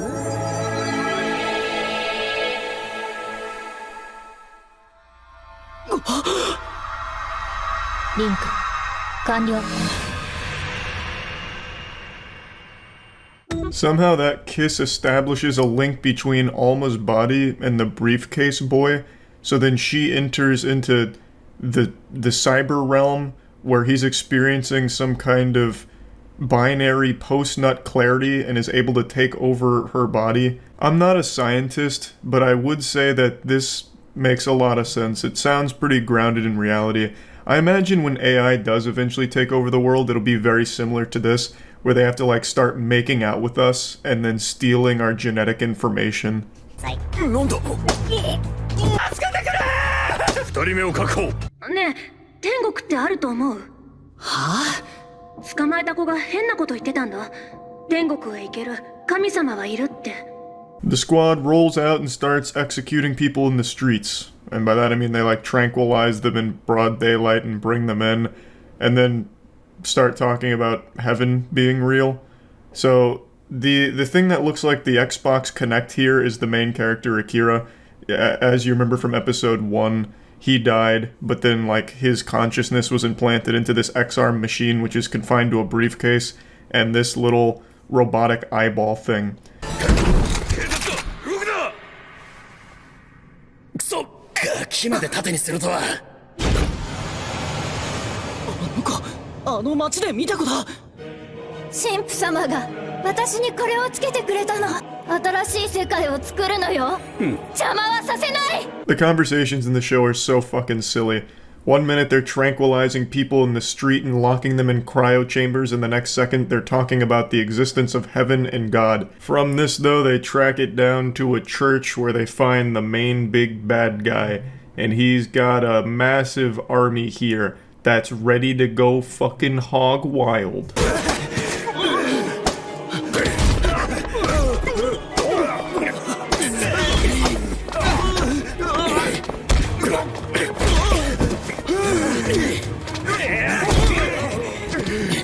Finally, it's about time we get into what X-Arm is really known for, its high-quality action sequences. This is up there with choreography on the level of John Wick, I would argue. It's just extremely smooth. It just feels good for the soul, honestly. It's like a soul massage watching X-Arm at its best, when it's delivering these grand action moments that will probably stand the test of time and make it into some of those top 10 anime fight compilations that always float around on YouTube. This might even be better than the iconic Kingsman church massacre scene. Like, if you put this X-Arm church fight right next to the Kingsman one, I would honestly have a hard time distinguishing which is which, because the 3D in X-Arm is scarily realistic. You know, this feels like it's technology that we weren't supposed to have yet. This feels like it's animation from the year 2040. It's really impressive work, and I love that all of the 9-year-olds that worked on it were able to really commit the time and effort to make something this special.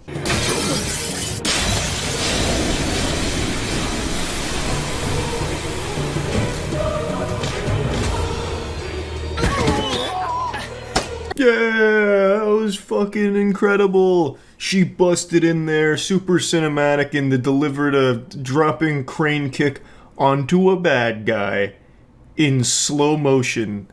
But I don't think the slow motion was on purpose. That shit came in there at like 4 frames per second. I feel like that may have just been a rendering glitch. All the characters in X-Arm move around as if they're just helium balloons being carried by a strong breeze. There's no weight to anything. Everything is just constantly empty and hollow and lifeless. It's such a weird show. Like, I can't even put my finger on exactly what makes it so unnerving to watch for me, but when I watch this show, I just get filled with a sense of dread and sorrow. あるじゃないか。空に。時間だ。愚かな連中め。さあ、これよりだ。 Just when you thought it couldn't get any more epic, we're about to engage in a high-speed helicopter pursuit. The priest is taken to the skies, and he's about to detonate all the suicide bombers remotely, so the stakes couldn't be higher.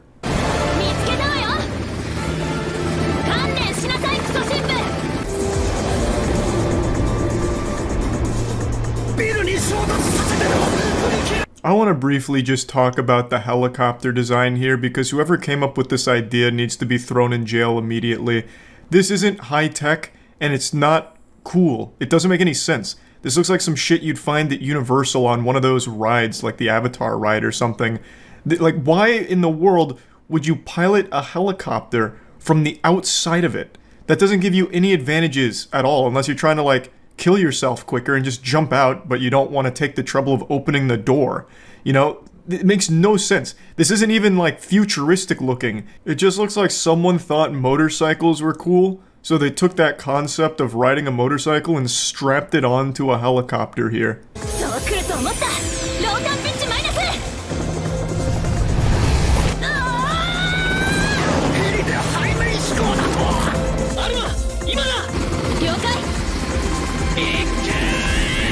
Honestly, the coolest thing I've ever seen in my entire fucking life. Negative blade pitch and then they just kick like a pop shove it with the helicopter and start flying it upside down, belly up at the other helicopter. Then Alma jumps from that helicopter to the other straight up.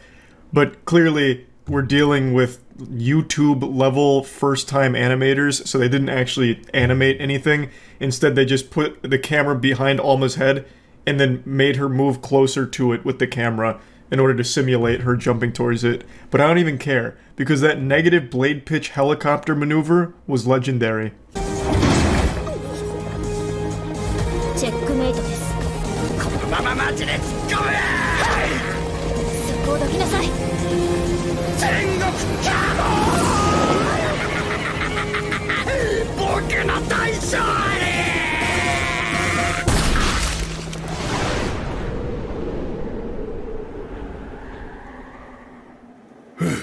That's where episode 2 ends. What an amazing conclusion, honestly. There's a lot to love about that, and almost nothing to hate. Let's be honest, is X-Arm the worst show ever made? Probably not. But it very well could be one of the best shows ever made. And I could find no better example of that than that scene right there. Absolute beauty. So she comes in, drops a cool one-liner, check and mate. Get scholars mated, nerd, you blundered, and I'm here to capitalize.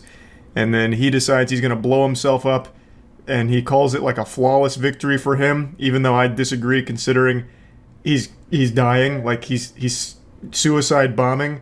It's like, you know, maybe you could argue that he still wins kind of, but it certainly wouldn't be like a flawless win because he died for it.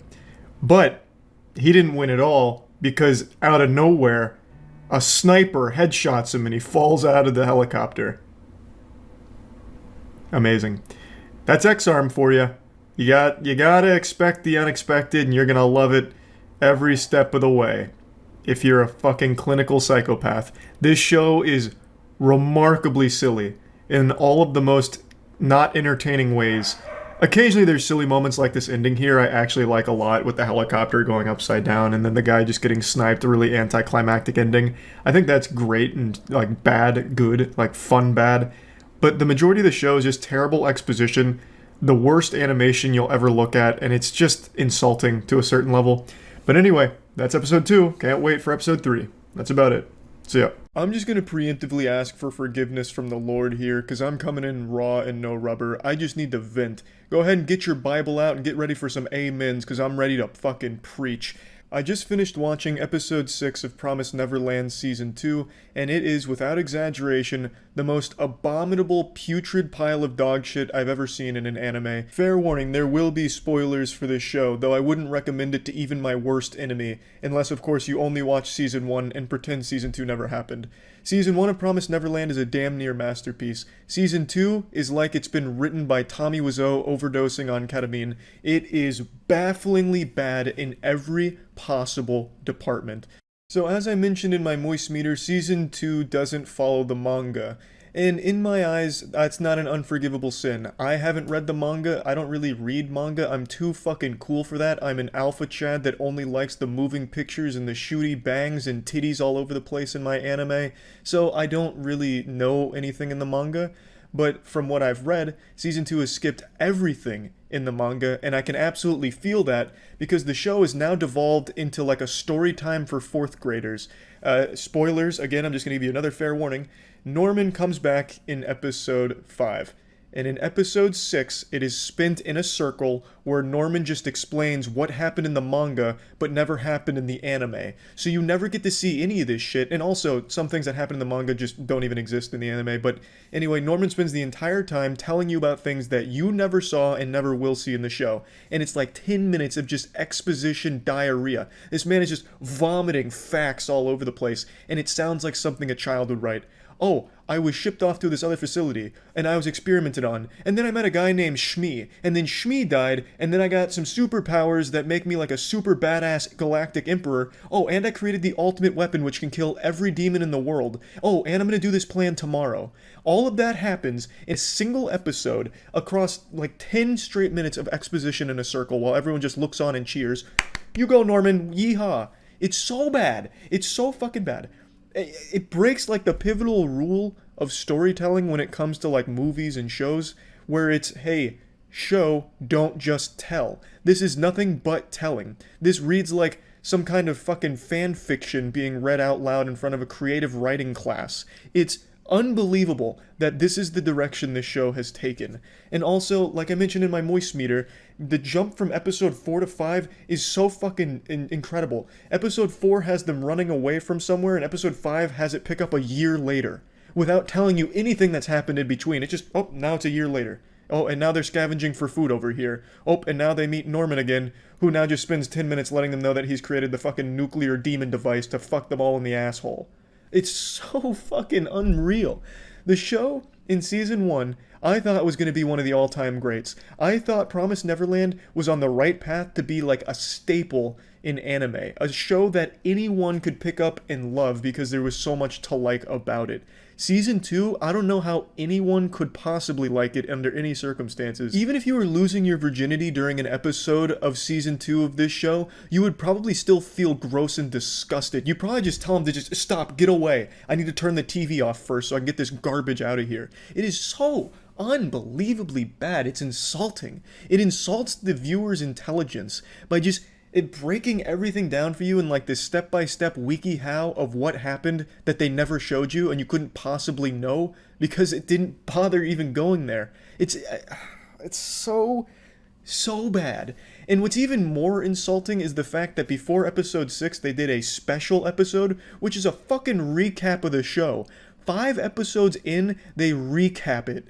They recap season 1, which is okay, fine, but no one's watching season 2 without having watched season 1 in the first place, so I don't know who that's for. It's not like someone's grandfather's just all of a sudden going to sit down and watch season 2 of the show and need to be caught up to speed. It was unnecessary. But then they still recap season 2. You're 5 episodes in and you're recapping it. How unbelievably lazy and out of touch do you need to be to think that anyone wants to fucking see that? It's like if Mass Effect's 3 ending got butt-fucked by Neil Breen's visions. Like, his writing infiltrated it. It's already fucking terrible, and yet it somehow gets worse. Episode 6 is shockingly bad. It's unbelievable that they could actually put this out there and think anyone would enjoy it. Norman shows up out of nowhere with a miracle drug that he pulled out of his fucking dick hole, with no explanation on what it is, how he got it, where he learned how to make it, why he has a fucking briefcase full of it out of nowhere, who these people are that he's traveling with in their relationship. There's no flashback, there's no explanation other than a single sentence to explain away all of these things, despite them being by far the most important things we've ever heard in the show. I swear, if you thought Game of Thrones Season 8 was horrible, which it absolutely was, you haven't experienced shit until you watch this season of Promised Neverland. Now, again, this is only episode 6, it's not over, so maybe in episode 7 they go through and explain everything thoroughly, though I highly doubt it. But even still, the fact that they dedicated a whole episode to nothing but an exposition fucking clusterfuck, where all they do is tell you things that happened without showing you anything or really connecting anything, there's nothing you can do as a writer to fix that. There's really nothing they can do from this point forward to justify where this show is right now. They already skipped an entire year without showing you a goddamn thing. They've skipped crucial plot elements from the manga, which I decided to read about just to get caught up to speed on what should be happening or what should have been explained or what should be going on. And the fact that it's all skipped, I have no fucking clue how they can even salvage the narrative here. I wouldn't be surprised if episode 7, it turns out Norman also created some kind of geostorm device where he just sends the demon killer drug up through like a fucking laser tunnel teleportation device and just blasts it across the entire Earth like some kind of apocalyptic meteor storm that kills all of the demons or something outlandish. Like, at this point, it's like they're not even trying. They're just throwing darts at a board and just putting in whatever the fuck it lands on with dialogue instead of anything else. It's like there's nothing even animated in this show. Across all of season 2, I can't even think of like many times the characters are even like moving or doing anything. There's like 4 scenes across all 6 episodes that come to mind where they move a little bit, and it all happens in the first episode. Like, it's bad. It's really bad. It's not even watching an anime. It's watching someone's PowerPoint where they're trying to pitch you on a show idea that they had, but they're not good at getting it across. It's bad. and I just wanted to vent about it because I'm really, really disappointed. Like, extremely fucking disappointed. I haven't done this since Game of Thrones Season 8, but man, this is horrible. I hate to see what they did with such a promising show. It's really awful. Yeah, that's about it. So yeah. My quest continues to find the worst anime ever made. My adventure is a lot like looking for the lost city of gold, except instead of gold, I'm looking for shit stains on a public sidewalk. And today I'm actually watching the most famous piece of trash since Rebecca Black's Friday premiere. I'm watching Mars of Destruction. It's actually created by the same studio behind the last super stinker we watched, which was Skelter Plus Heaven. Idea Factory, that's the name of their crew. So somehow they have 2 of the 3 lowest rated anime of all time on my anime list, and this one has a big cult following because of how bad it is. It's actually impressive that Idea Factory has popped out so many universally hated anime. They must just accidentally animate these things in between their employees eating sand and snorting glue. And then they're just pleasantly surprised when they end up with something that resembles a movie on their desk. But anyway, Mars of Destruction is what we're watching today, and luckily it comes in 2 video qualities, 240p and unwatchable eye strain. So instead of cursing you all with migraines by forcing you to look at the unbearable brain-rotted quality that this usually exists in, I'll display the high-definition, cinema-quality 240p, the way God intended it to be watched.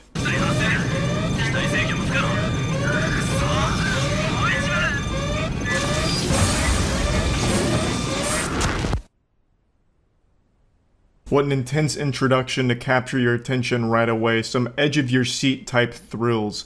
Humanity's Mars exploration team's on their way back to Earth, and mysteriously their ship blows up.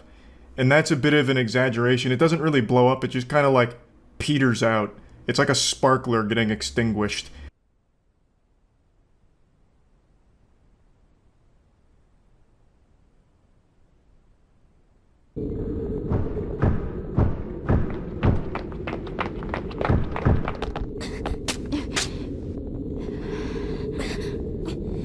Now there's aliens on Earth and we're not happy about it, so the government has come up with the ultimate countermeasure, the P-90 Rush Waifu Defense Force. 3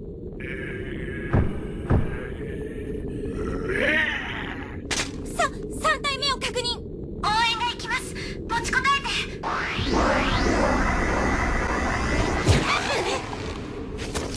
So these goofy Power Rangers villains can shoot piss missiles from their mouth and unfortunately blast the head off of one of the waifus. And it really rattled me to my core and got me thinking about how fragile and precious life is. One second you're with your friends confronting Dirty Bill and the boys at the park, and the next second your friend's head has been vaporized and they're squirting blood like it's slime time at Nickelodeon Studios.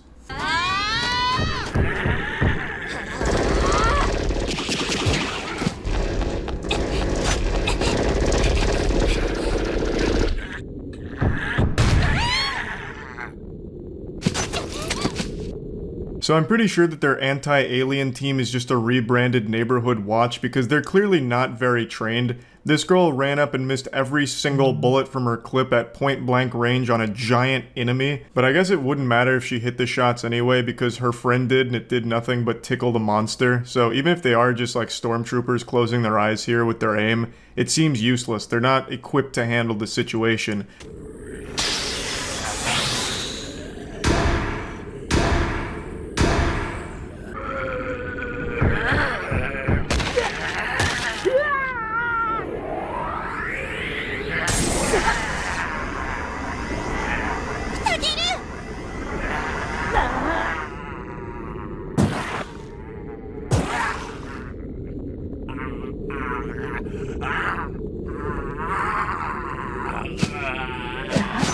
I love the voice acting from the aliens here. It just sounds like someone plugging their nose and then doing Banjo-Kazooie sound effects. We've now been introduced to Takeru, humanity's last hope against the aliens, I guess, and he's not very reliable. Against 2 of these small little Kirby Digimon things, he nearly died. So he has this like lightsaber thing that I guess is made out of foam or plastic or something because it's not very strong. but he manages to stab one with it, and he's not like overly bothered by getting stabbed. But while he's like mounted on top of him, like, you know, shake weighting the sword in there, one of the other aliens comes up behind him and gives him a back scratch, and it's really painful for him, and then he shoots sunlight at his back or whatever, and then he manages to stab that guy slightly, and through remarkable struggle was able to defeat some lowly grunts at a playground and nearly died for it. 脳波弱ってきています。心臓は不正です。どんどん弱っています。心肺停止です。心臓マッサージの準備だ。 Bro, humanity is better off putting their last hopes into the power of thoughts and prayers. This guy is not strong. They've done a terrible job of showcasing this guy being a badass. He just gets his ass beat by two tiny aliens. And now he's dying. And they're trying to use a heart massage to bring him back. 俺知ってるんだ。マルスを切られなかった人たちがどんな風になったか。父さんはマルスを世に知らしめたいだけなんだろう。や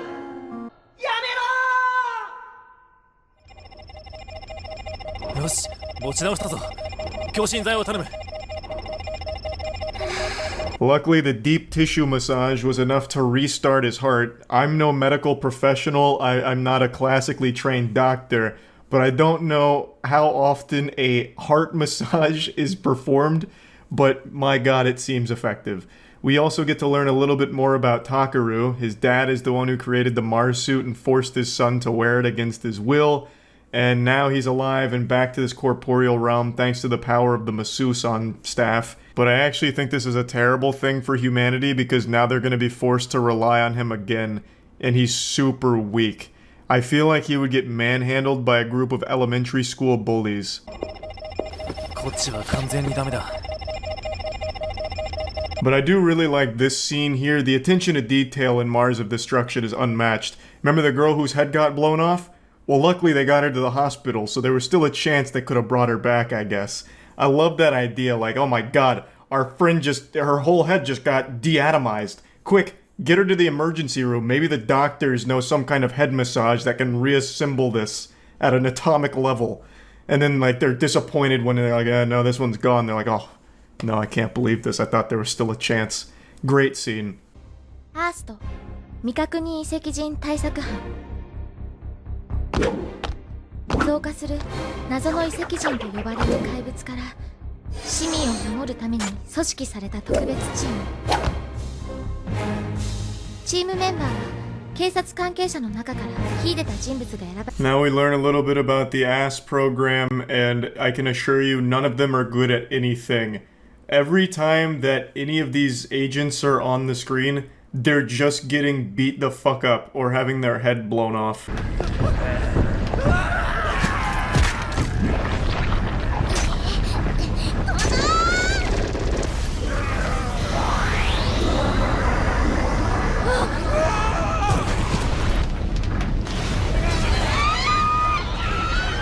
I'm cutting out a lot because I don't think any of you care about the plot, so I'm just gonna tell you what's happening. They're now transporting something in a van, something that they don't describe. They just say, like, do you think the aliens want this? And like, hey, maybe. And that's about it. That's all we really know about what's happening currently. And then they get ambushed by a giant group of aliens and a super alien. And, you know, they came to party and they brought snacks. The snack they brought is lemonade that they keep fucking shooting at every goddamn person on screen. They decapitate 2 police officers and then mutilate some other guy.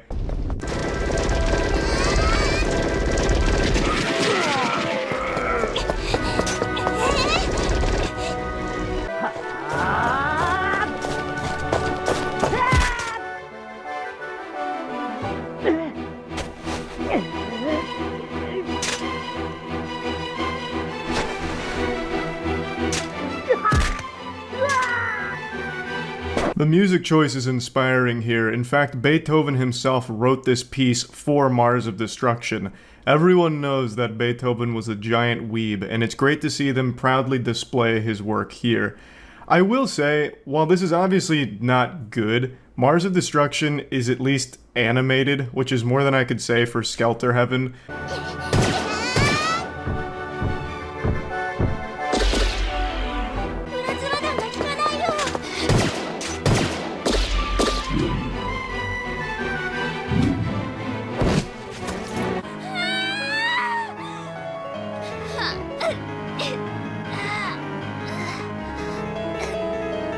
This is a top 10 anime fight scene, I would argue. The way that they're really weaving in the classical music, oh my god. Chef's kisses, I swear. They've really outdone themselves here.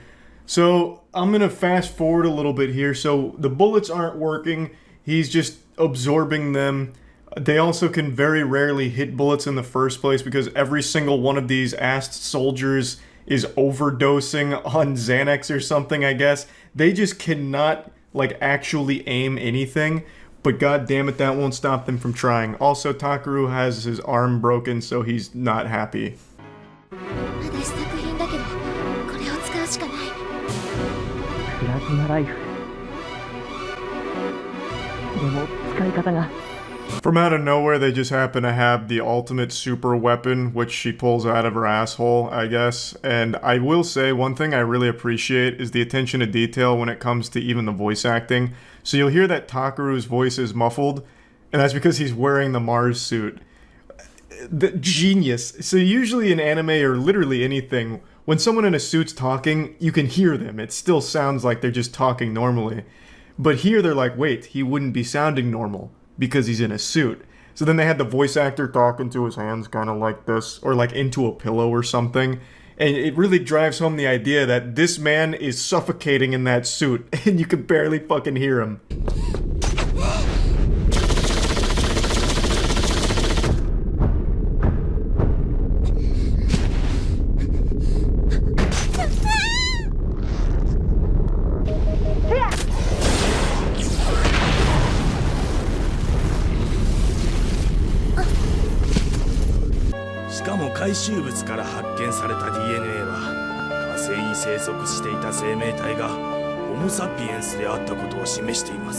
Takaru no-scopes the big bad supervillain, and then all of a sudden we're now listening to these two guys talk, who I assume is the president and Doc Brown, and they're going over, you know, what they've recovered and the information they've learned, and they've confirmed that Homo sapiens used to live on Mars. Alright. 我々人類の祖先は火星から送られてきた隕石の影響を受けま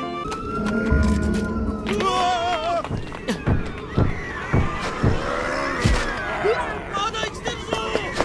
なんで生きてるのよ。知らないわよ。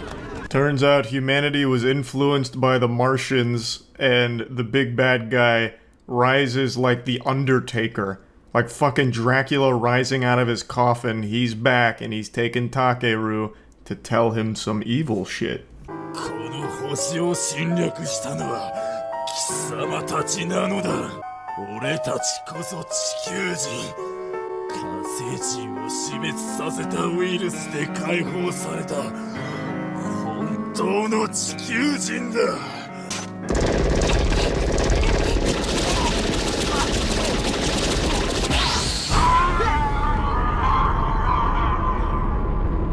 Yeah, so the firing squad finally starts landing bullets and hits him with the fatality. Roll credits. That's where it ends. All at once, they try and just elbow deep fist some fucking awful exposition in out of nowhere, and it doesn't really work. I feel like by the end of this movie, the end of the project, they knew they didn't really tell a story, but then decided they had to at least try to make it look like they did. So the director just came out of nowhere. They're like, watch this. In the last like hour worth of animating, give me one extra scene and I'm gonna make a masterpiece. So he's like, not real humans. These are real humans. These are invaders. Where's my Oscar? You know, like, it just doesn't work. Nothing in the movie worked, but at the very least, this time they animated something. This came out a year after Skelter Heaven, I believe, so they're only getting better. This came out in 2005. I think by 2060, they might be able to make an anime that's almost passable. Right now, they're on an upward trajectory, and they're hitting their stride. They're peaking, and I can't wait for their next one. That's about it. So yeah. For a couple months now, so many of you have been asking me if I'm going to be making a moist meter on Jujutsu Kaisen Season 2, and I've always proudly proclaimed yes. Of course I'll be making a moist meter for it. You bet your sweet bippy. But, unfortunately, just like Fire Festival, I lied. I'm a big fat liar, and Frankie Muniz ain't the one exposing me. I'm doing it myself. I pulled your leg, I yanked your chain, and I'm not sorry. I'm not making a moist meter. I'm making this video. I'm just gonna sit here and gushing grannies over Jujutsu Kaisen Season 2 because I, no exaggeration, believe it is a masterpiece of action shonen. I know the word masterpiece gets tossed around willy-nilly. It's used very loosey-goosey. It's pretty much lost most of its meaning. It's like the word prank to a YouTuber. Masterpiece doesn't hold the same weight that it used to, but I'm using it in the truest sense of the word. I 100% with my whole heart believe that Season 2 of Jujutsu Kaisen is legitimately a masterpiece in animation, and action for that matter. Now, before really getting into this, I want to make it clear that I'm not ignorant to the problems at MAPPA. MAPPA is the studio that produces Jujutsu Kaisen anime, and they have been overworking their staff, and it is a tragic situation at the actual MAPPA headquarters, because the work they have produced here is spectacular, but it came at the cost of the health of its employees, and I think that is completely unacceptable. All I can do is hope that MAPPA improves its infrastructure so that way it actually takes care of the talent that makes this possible. It is clear that so much passion went into this season. It oozes out of every frame of this show. It is unbelievable what they were able to do with Season 2 of Jujutsu Kaisen. I didn't think they'd even come close to matching the beauty of Season 1 of Jujutsu Kaisen, and somehow they came in here and fucking spanked its cheeks red. This is so much better somehow. It is mind-boggling just how good Season 2 is when it comes to its action.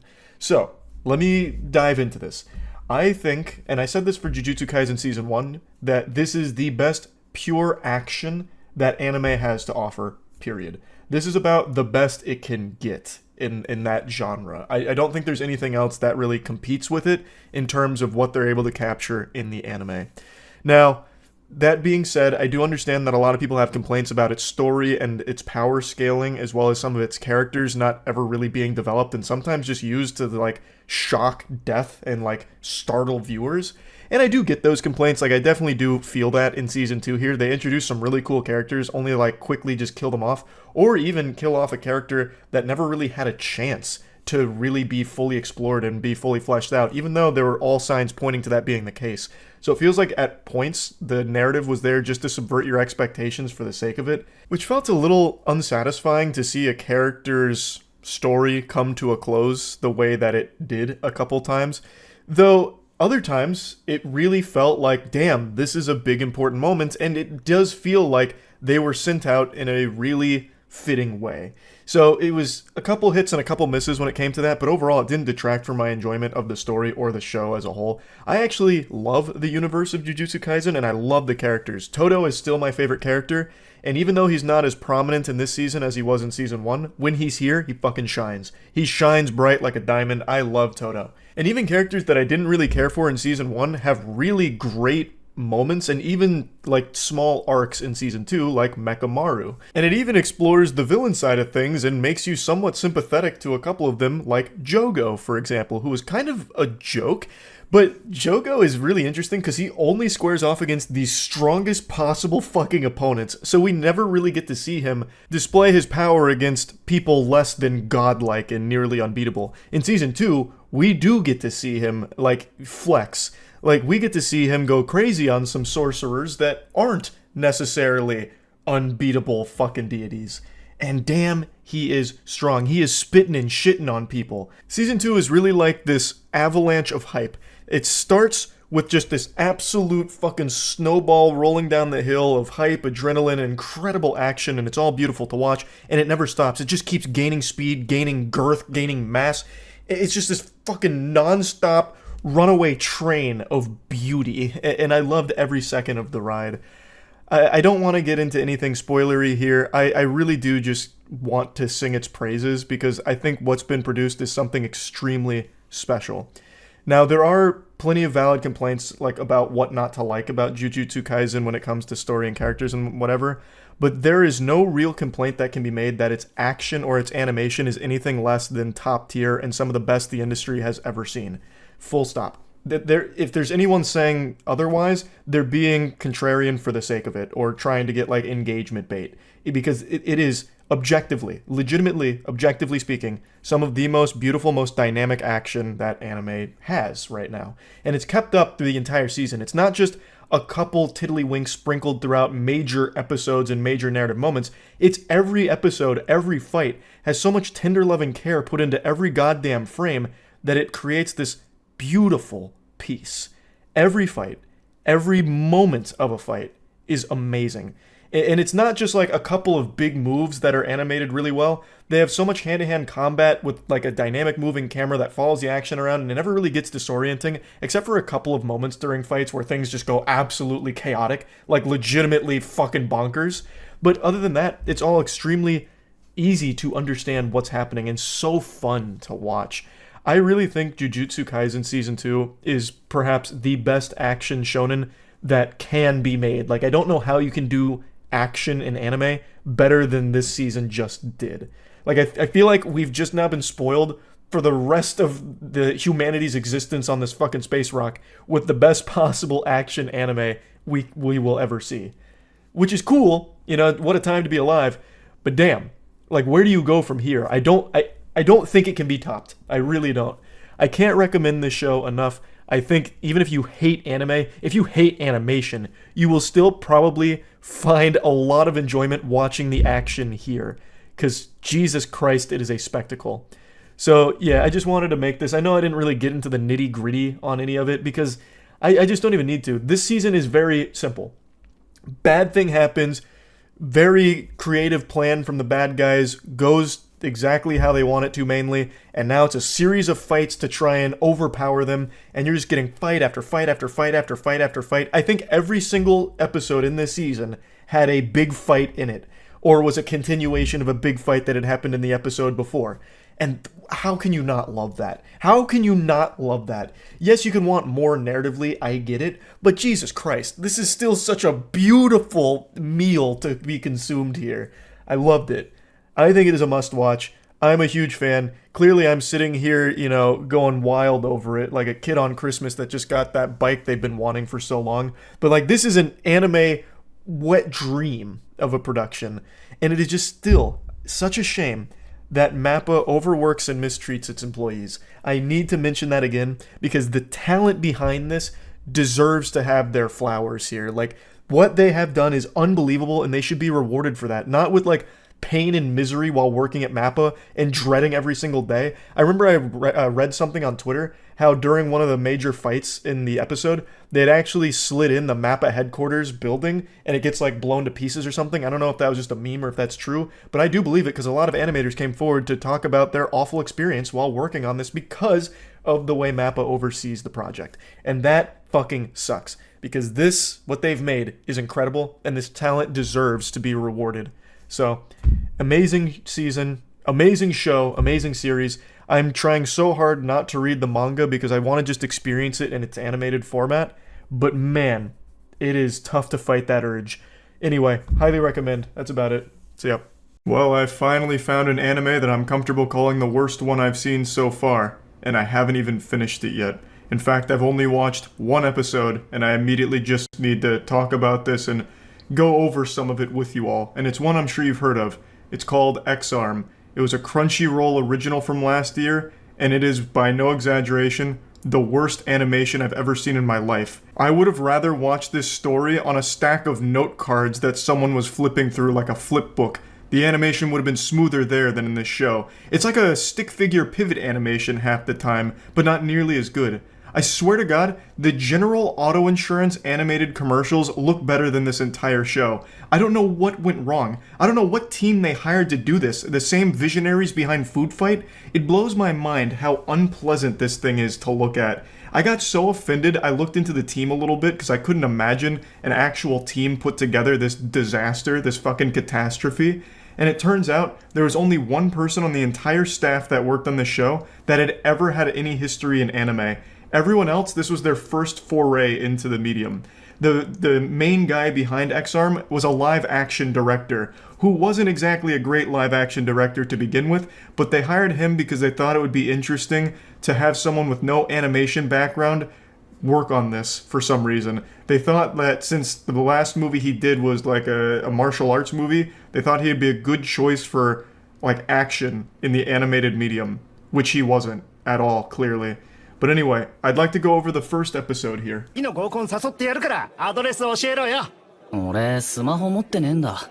はあ、マジかよ。もったいねえな。 An astute observer will notice that the main character is 3D, while the other characters are 2D, leading to this jarring disconnect immediately.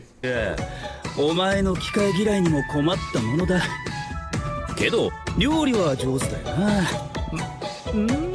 Our main character is Akira, and just like a 62-year-old woman on Facebook, he doesn't like technology. He says his head spins and he feels like he's being sucked into it, which of course is foreshadowing, but it also just sounds straight out of Better Call Saul with Chuck being worried about all the technology around him and shit. It's a really immediately goofy concept, made even sillier by the fact that, again, the main character is 3D interacting, I'm putting that word in quotes and using it real loosely, with a 2D world around him and 2D characters. So it just doesn't work, and it's already just yucky. 一度か送ってあげるよ。どうしよう。助けてあげなくていいのか。やったぜ、ニブゼ。勝てるわけな。 They can't even accidentally get something right in this show. The majority of the 2D components are just still images. It's basically like watching a Dr. Seuss book in a PowerPoint presentation. It's trash, but the 2D stuff isn't even like well made. Like there's no effort there. Like they have no excuse because this isn't even animated and still looks like trash. Because that girl looks like she's sitting on an invisible bar stool, and the three dudes around her also look like the most low-effort thing imaginable. They could have taken at least a little bit more than 6 minutes to make this, because it stays on screen for long enough to realize how awful it looks. So after a conversation with his brother, it's mentioned that he works on androids, and then he goes out into public and immediately witnesses a crime. These hooligans over here are tugging on a girl's arm, and they're talking about walking her home, and Akira has an internal conflict wondering if he should try and help her. Even though the odds are stacked against him and he's not much of a fighter, he knows he won't win here, but he wants to try his best to save that girl. 出すことだ。変わりたいと思ったならな。そう。アキラ行きまーす。これが俺の最後の記憶だ。 He gets hit by a truck. Yeah, he just gets absolutely fucking walloped there. That truck had it out for him. That was sent by God himself. He had just started crossing the street, and the second he turns around, there's all of a sudden a truck just barreling down the road at him. I'm not far enough in the show to know if this was like a time travel assassination plan or something. I really have no clue. But what a wacky intro. And that's a pretty cliche thing. I've seen that exact plot device used in many anime as well as many shows in general. Like about to do a good deed, but then you get hit by a truck. In Yu Yu Hakusho, it was he saved someone's life by pushing them out of the way of a bus and then getting hit. In this case, they do it the worst I've ever seen.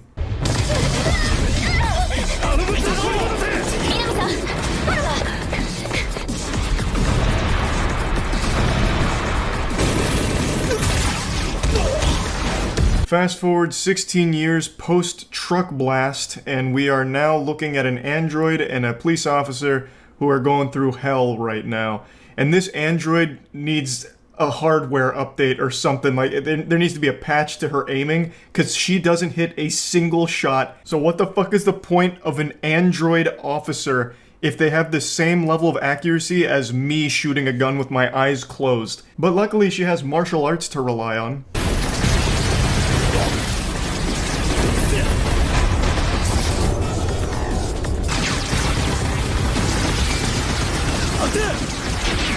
The edge of your seat action just doesn't stop, but I wish it would, because it's disorienting and bad. This plays out almost exactly like a puppeteer with puppets making an action scene. It's so stiff and it's so clunky. It's like somehow this show has glitches in it. It's a goddamn anime that somehow has glitches and bugs. You'll see like a bunch of clipping and a lot of like janky like spaghettification effects occasionally during the action because it feels like it was rendered using Unity version -0.1. Like I don't know how you can even make a show that has bugs in it. It's not a fucking video game.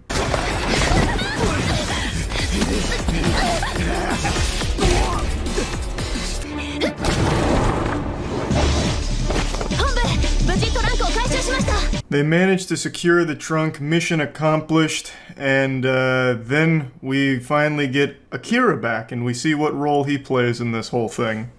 なんだこりゃ喋った。喋りかけたのそっちだろ。てかあんた、一体誰なんだ？あなたこそ、一体誰なの？ I need to give a special shout out to the lip syncing department here, or whoever worked on the faces in general.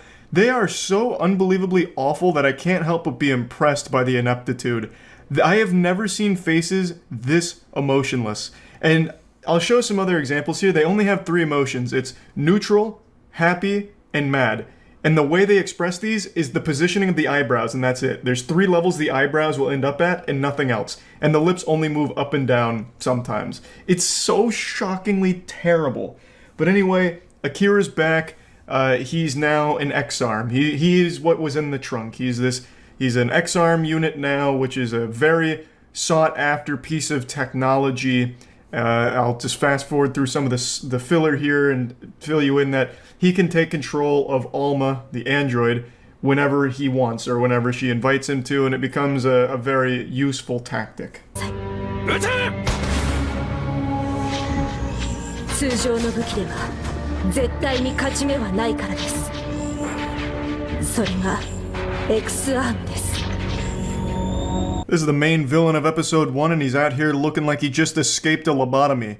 He's got his mouth wide open like he's gasping for air like SpongeBob when he entered Sandy Cheek's dome with no water. So he's an X-Arm user, and he's terrifying. He's able to, like, dematerialize his body, kind of like what Obito was able to do in Naruto, where he's able to have things, like, pass through him, but then he can make himself solid when he wants. 南さん。見つけた。だって臓器ってのはまだまだ人気商品なのよ。綺麗にバラしてやる。This scene's a great example of what I mean when it comes to emotion. So if you look at her face right now, that's how they portray anger on every character. They make them look like a goddamn Voltorb from Pokemon. They just tilt the eyebrows down, and it's like that's them being angry. Now the bad guys defeated our heroes temporarily, and he's got his little wiggle finger going into our abdomen talking about cutting out organs to sell. But luckily the heroes are coming back and about to save the day. 逃げろって言ったのに。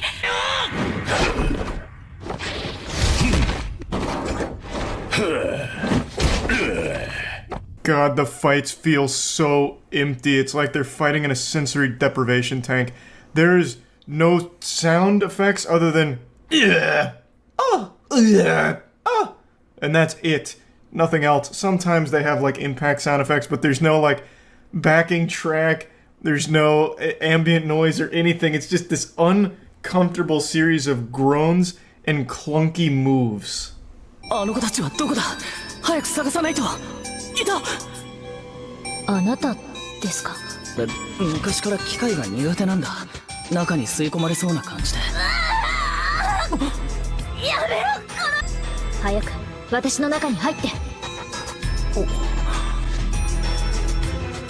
Pretty fucking epic scene here. So, Akira exists in this cyber dimension, the cyberspace, and he's able to control technology, so he, like, takes control of the ship and, like, moves it around ever so slightly, he jostles it. And then Alma gets defeated by the bad guy, and then she visits him in the cyber heaven and says that he needs to get inside of her, take control of her body to fight the bad guy, which he does, and then he beats the bad guy, and that's the end of the episode. Like, it's just not, it's not even worth showing you. It's just really fucking boring and bad. It's much worse than I expected. And what's the most insulting thing about it is there's 10 or 12 episodes. I think it's 12 actually. And that's a lot. Each one of them's 20 minutes. It's like shit. That's a lot of dog shit to watch. But I'll do it because I'm still on the quest to find the worst anime ever made, and right now this is looking like it could be a front runner. I still think Skelter Heaven is worse, like objectively, but at least Skelter Heaven is only a single movie that's like 17 minutes long. Each of these episodes is longer than that whole movie, and they're really fucking trash. So, yeah, anyway, that's episode 1 of X-Arm. That's about it. See ya. I'm not a hero, but I'm gonna pretend to be one for a moment. I'm gonna go where no man has gone before.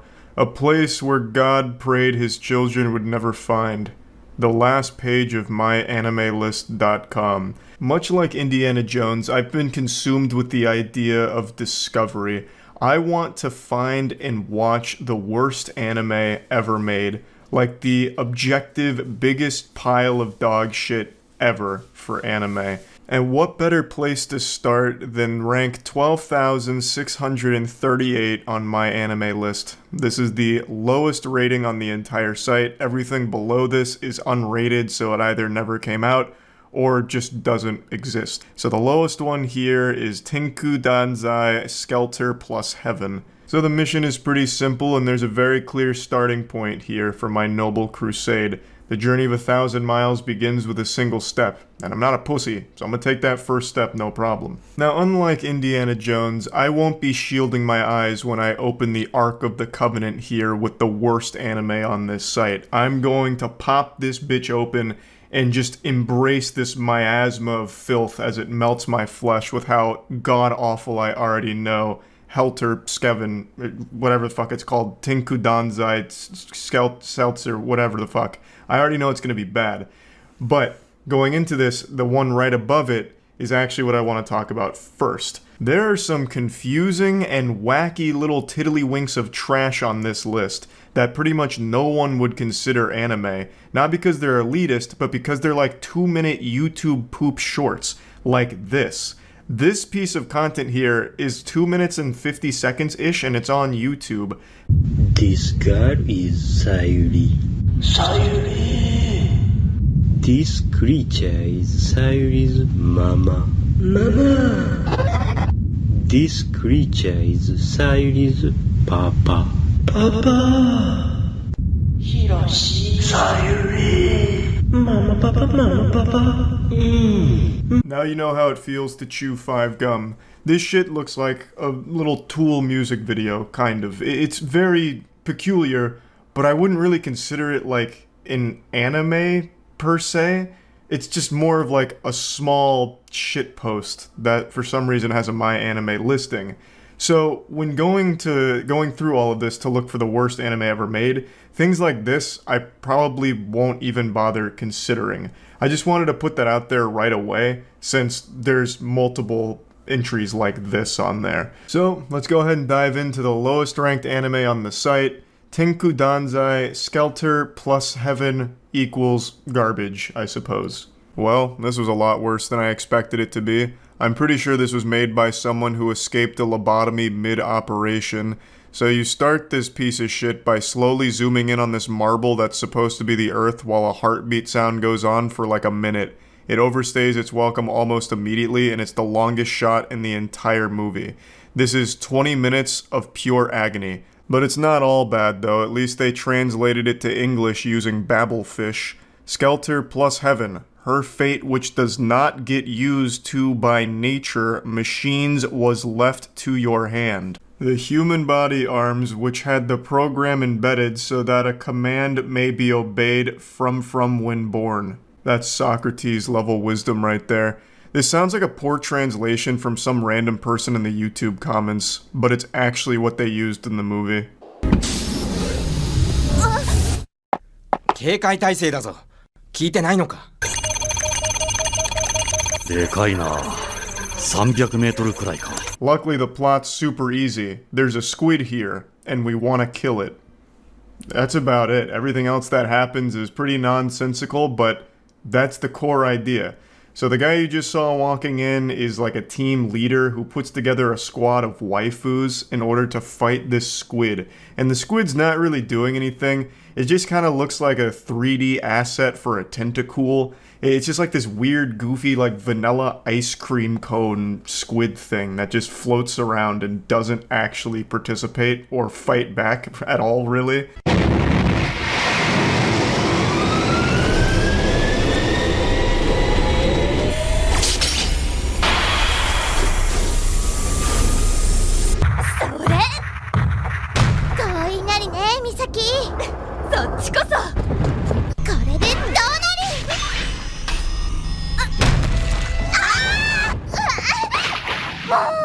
泥だらけになっちゃったじゃないの。 You get introduced to some of the other team members here as they're practicing their combat abilities, and keep in mind this is 2004, so the 3D, the CGI, it's a little rough here. It's looking straight out of Beast Wars, but it's doing its best, god damn it. There is a sin that is unforgivable no matter what year this came out in, and that's the way it's edited. I swear to God, no scene lasts longer than like 5 or 6 seconds maybe. Outside of that intro shot of the Earth that went on forever, everything else is as if the person who made it forgot to take their ADHD medication, and they're just constantly jumping from like a million things back and forth all the time. So nothing actually ever connects. もう5年も経ったんだね。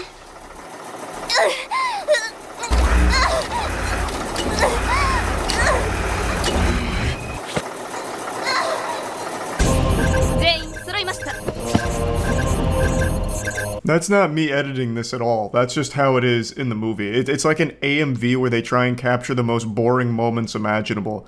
So I don't know what any of that was or how it connects even after finishing the movie. This whole movie is just like a series of random fever dream moments. It's like you're trying to remember a weird dream you had, but you only have those fragments. That's this movie. That's all it's composed of. Just random scenes that they animated for some reason, and then they just threw them all together. There's nothing that connects them, and then there's nothing that makes sense. For example, them on like the hydraulic ass pounder machine, it doesn't really do anything. It's there for a split second. It's like this subliminal messaging, almost. Just like flashes of images that are hard to process because they don't last long enough to really grasp them.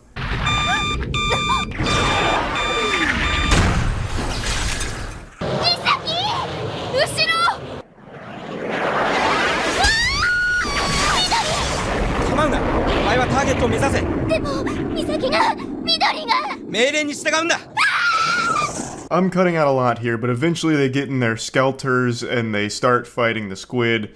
Things aren't going amazing, and then it's revealed that the girl is actually an artificial life who's in love with that guy from earlier.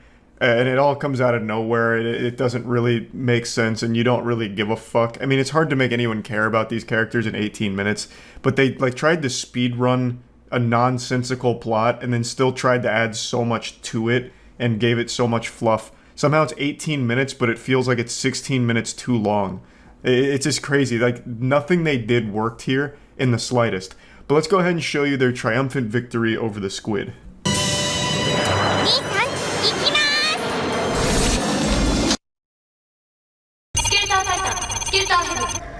これが制御コア。声が頭の中に。べきただ一人の人のために私は戦っているのよ。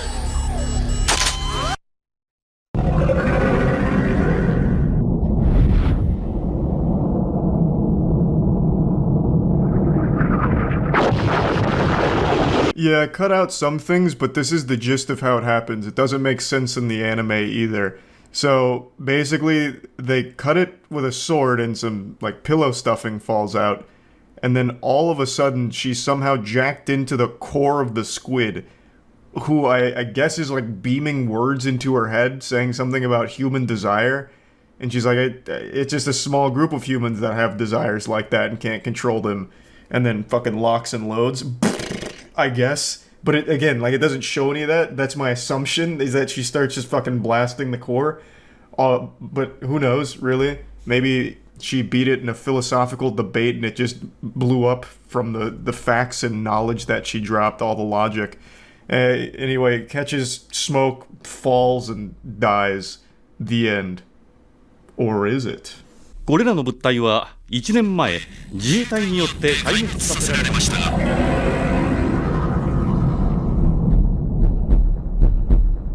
The squid had some friends, and they're equally as menacing. So yeah, I mean, that's where that movie ends. Definitely a bit of a super stinker. Worse than I expected, I'm not gonna lie. It was a big waste of time. So if you have 20 minutes that you just want to waste, I guess this is a good way of doing it. I would say that there definitely are moments where it is like fun bad, and it's not long, so it's not the worst use of your time if you just want to kick back and make fun of something with your friends. Definitely a good start though for locating the worst anime ever made. I do think this is probably going to be up there towards like the top 10, top 15 ever. This is really bad. That's about it. See ya. I hate wasted potential in all of its forms. It's always such a shame that it'll exist as a what if. Like, for me, I should have been a professional basketball player. I was destined for greatness in the NBA. I was biologically engineered to be a weapon out there, wreaking havoc on the court, with all the mechanical skill of Jason Kidd and a beautiful three-point shot like Ray Allen. How could I not have been running rampant out there? But unfortunately, I stopped growing at 5'6". Nature had some other nefarious plans for me, so my perfect three-pointer, well, at 5'6", pretty much any NBA player could block that with their nutsack. So that'll always just be a case of wasted potential. And with that long-winded introduction out of the way, just to set the stage on how much I despise wasted potential, I want to talk about Uzumaki. And by extension, Ninja Kamui. And by extension, the Rick and Morty anime, which I don't think had any potential at all. There was no juice in that squeeze that they were going for there, but all of this falls under Adult Swim's anime catalog that they've pushed out for 2024, and all of them have been a letdown. I'm just gonna say it. Ninja Kamui and Uzumaki had so much momentum. Ninja Kamui had 3 incredible episodes. I would even argue the first episode is close to like a masterpiece. And then it falls off a fucking cliff. Uzumaki's first episode was a phenomenon. People were talking about that, raving about it on Twitter, super excited for the rest because it's a beloved Junji Ito classic that got a super impressive adaptation, finally. And then episode 2 rolls out and it falls off a fucking cliff. And then the Rick and Morty anime, which nobody in the world wanted, nobody was asking for, comes out, has no potential at all, and still just sucks super shit. And all of them share one common thread, one through line. Adult Swim. Now, I'm not really blaming Adult Swim. I actually think in 2 of these cases it's bad luck. The Rick and Morty anime was just a bad idea from the get-go. But with the case of Ninja Kamui and Uzumaki, I don't exactly know what happened with Ninja Kamui. They just ran out of budget after the first 3 episodes, and then it went from like this really high-quality action, fighting, like hand-to-hand fun combat show to like this dog shit, bottom-of-the-barrel garbage generic mecha anime they tried. So that pivot was disastrous, and I don't think Adult Swim told them to do that or anything. It was just unlucky that it decided to shoot itself in the face. Like, it was a disaster, and I don't think anyone really liked the mecha element to Ninja Kamui. I never even bothered finishing it because it sucked so much ass. It was blowing farts out of crazy straw. And with Uzumaki, I also don't really think it's Adult Swim's fault because there was actually a peek behind the curtain on what happened with the disastrous animation flop from episodes 2 to 4. So one of the producers, Jason DeMarco, made a statement saying, "After waiting so long, it makes sense people would be mad. Unfortunately, I can't tell them who to blame it on, but someone is definitely at fault here, and we all just had to do our best when things imploded. Maybe others would have made different choices. We did the best we could with what we had, but again, a lot of people worked very hard on the show, and I didn't think the actions of just 1 or 2 people should be the reason it never saw the light of day." This was in response to everyone with eyes noticing how horrible episode 2 was compared to 1 in terms of quality and the animation. And he says that a large part of the animation team was dismantled and they were left with 3 options. First, abandon and cancel the project. Second, finish the first episode and just consider it incomplete. And third, the option they eventually chose, finish the 4 episodes as they were and just push them out. Those aren't really easy choices. That's like choosing between poop, shit, and a fart. There isn't really a winning move in that scenario, but I do think choosing to do all 4 episodes was the right one. Because if they only did the first one, I think that would have been significantly worse. I know I would have been much more disappointed with that. And if they just canceled it, I think that would have just been disastrous as well. I think people like myself were very excited to see this, and even though what we got was lackluster after the first episode, it's still a good show. It's just such a shame that it wasn't able to keep that level of quality due to some internal turmoil that must have unfolded. And from the sound of it, it doesn't seem like that was an Adult Swim decision that happened there. So I think that's just another unlucky moment for them in their anime catalog. But for those of you that haven't seen Uzumaki, I do highly encourage you to watch it. It's still a good show with a really good story, and it's a very fun, surreal show about the spiral, the curse of the spiral. But I do want to show you, Episode 2, the most infamous clip from Episode 2 to showcase how bad the animation is. Come back here! Hasadori! Stop right there! I can't run any further. Yoriko, you little twerp! How many times is it gonna take to beat some sense into you? This shit looks like when I used to play with action figures and I'd make them run like foot by foot like that. It is horrible, and unfortunately, episodes 2, 3, and 4 mostly look like that. There are moments that look better. Like, sometimes there are moments where it must have been, like, fully finished, but a lot of the time it just feels very incomplete like that. Like, one of the final scenes of the show is actually just a still image, like a PNG falling downward, and falling I'm using incorrectly because it's not even like anyone's falling. What's supposed to happen is someone is falling down a giant hole, but what you get is a still image being moved downward. It just sucks because the show had such a strong start and it is such a beloved story that it would have just been such a hit. It was so close. If it could have just maintained that level of quality from episode 1, this probably would have been one of the greats of the year. But now it's just a case of wasted potential. I still did enjoy it, and I think a lot of people still will. The visuals are still great. I mean, it's Junji Ito. They at least still got the visuals there. It's just the animation on all of it's kind of trash. You're better off probably just reading the manga at that point. The fucking manga has smoother animation than the anime now. It's just disappointing. These two shows, Ninja Kamui and Uzumaki, I really liked when I started them because they were great. I was glazing Ninja Kamui's cheeks left and right on stream, saying this is probably going to be one of the best anime of the year, you gotta check this out, and then I look like an absolute fucking clown, a fool, when episode 4 hits. And I think episode 4 is also when they brought in like AI-generated art during one of the scenes. They had like a 45-second streak of just showing AI-generated art in the anime. It was weird. And then it turns into the mecha, and it's trash. So, like, that hurts, because if they had just kept that direction and that same level of quality that they had for the first 3 episodes, that could have been one of the best anime of the year. And Uzumaki, if it had the same level of quality as episode 1, that could have been one of the best anime of the year. And Rick and Morty the anime, that was always going to be one of the worst anime of the year. That was such a fucking terrible decision to even try that. Never do that again. What we got was even worse than I could have possibly imagined for a Rick and Morty anime. I didn't finish it. I already told you I was going to abandon it. Usually I'll finish a dog shit show like that just kind of out of spite and to see if it ever gets fun bad.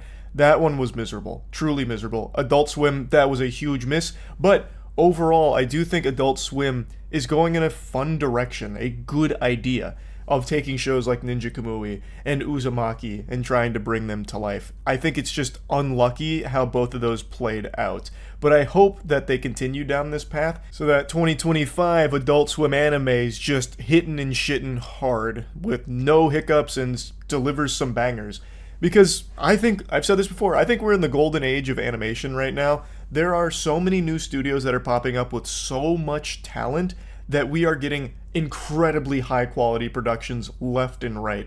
Like, just right now, the fall catalog for anime is incredible. Like, we are getting some great shit.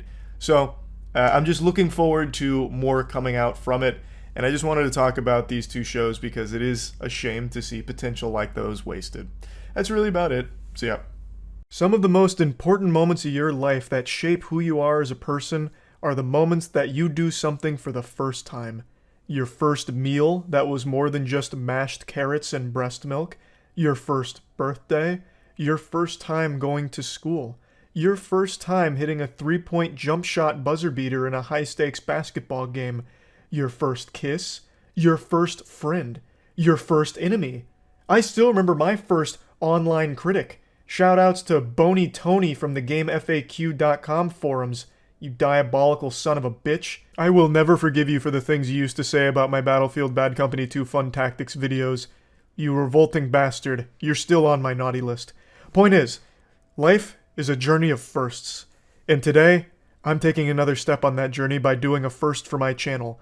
I'm going to just be going full-blown gushing grannies on something that I think is criminally underappreciated right now. I don't ever do this because I feel like there's just not a lot of things that are genuinely underrated.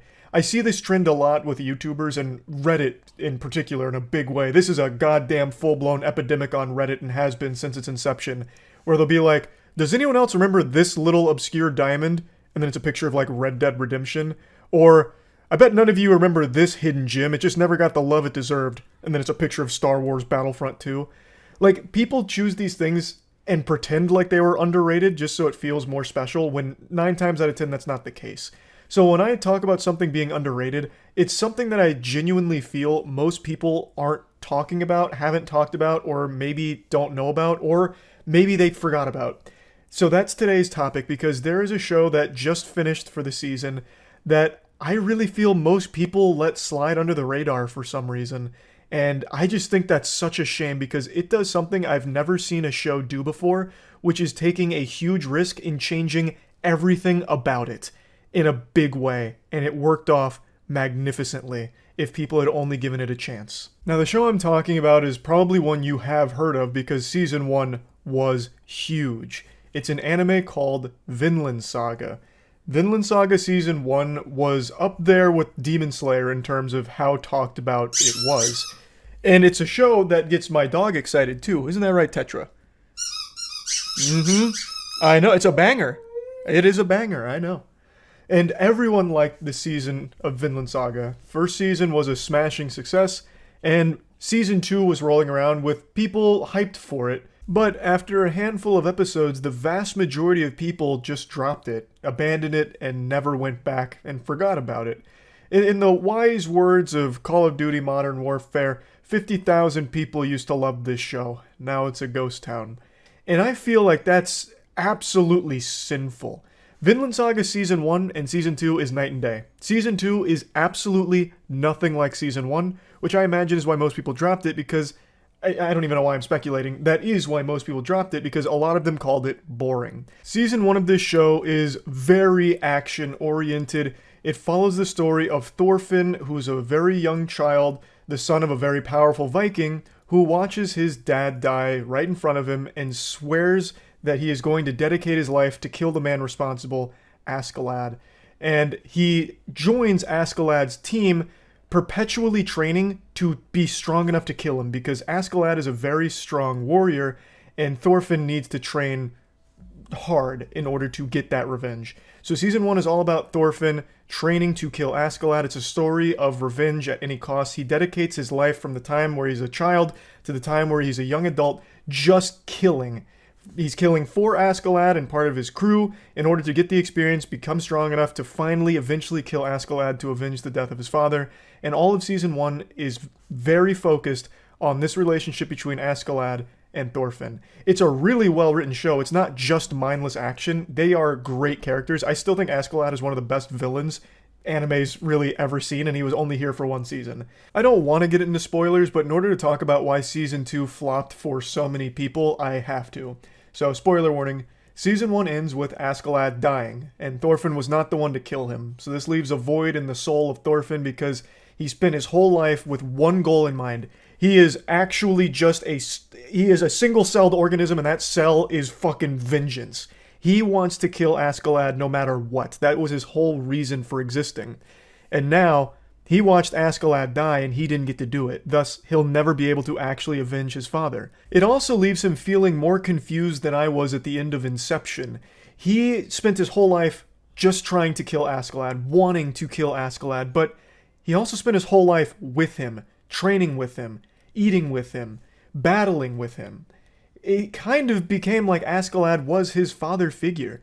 So he was also just kind of heartbroken to see him die as well. So it was a whole wave of conflicted feelings on everything, and Thorfinn was broken from it.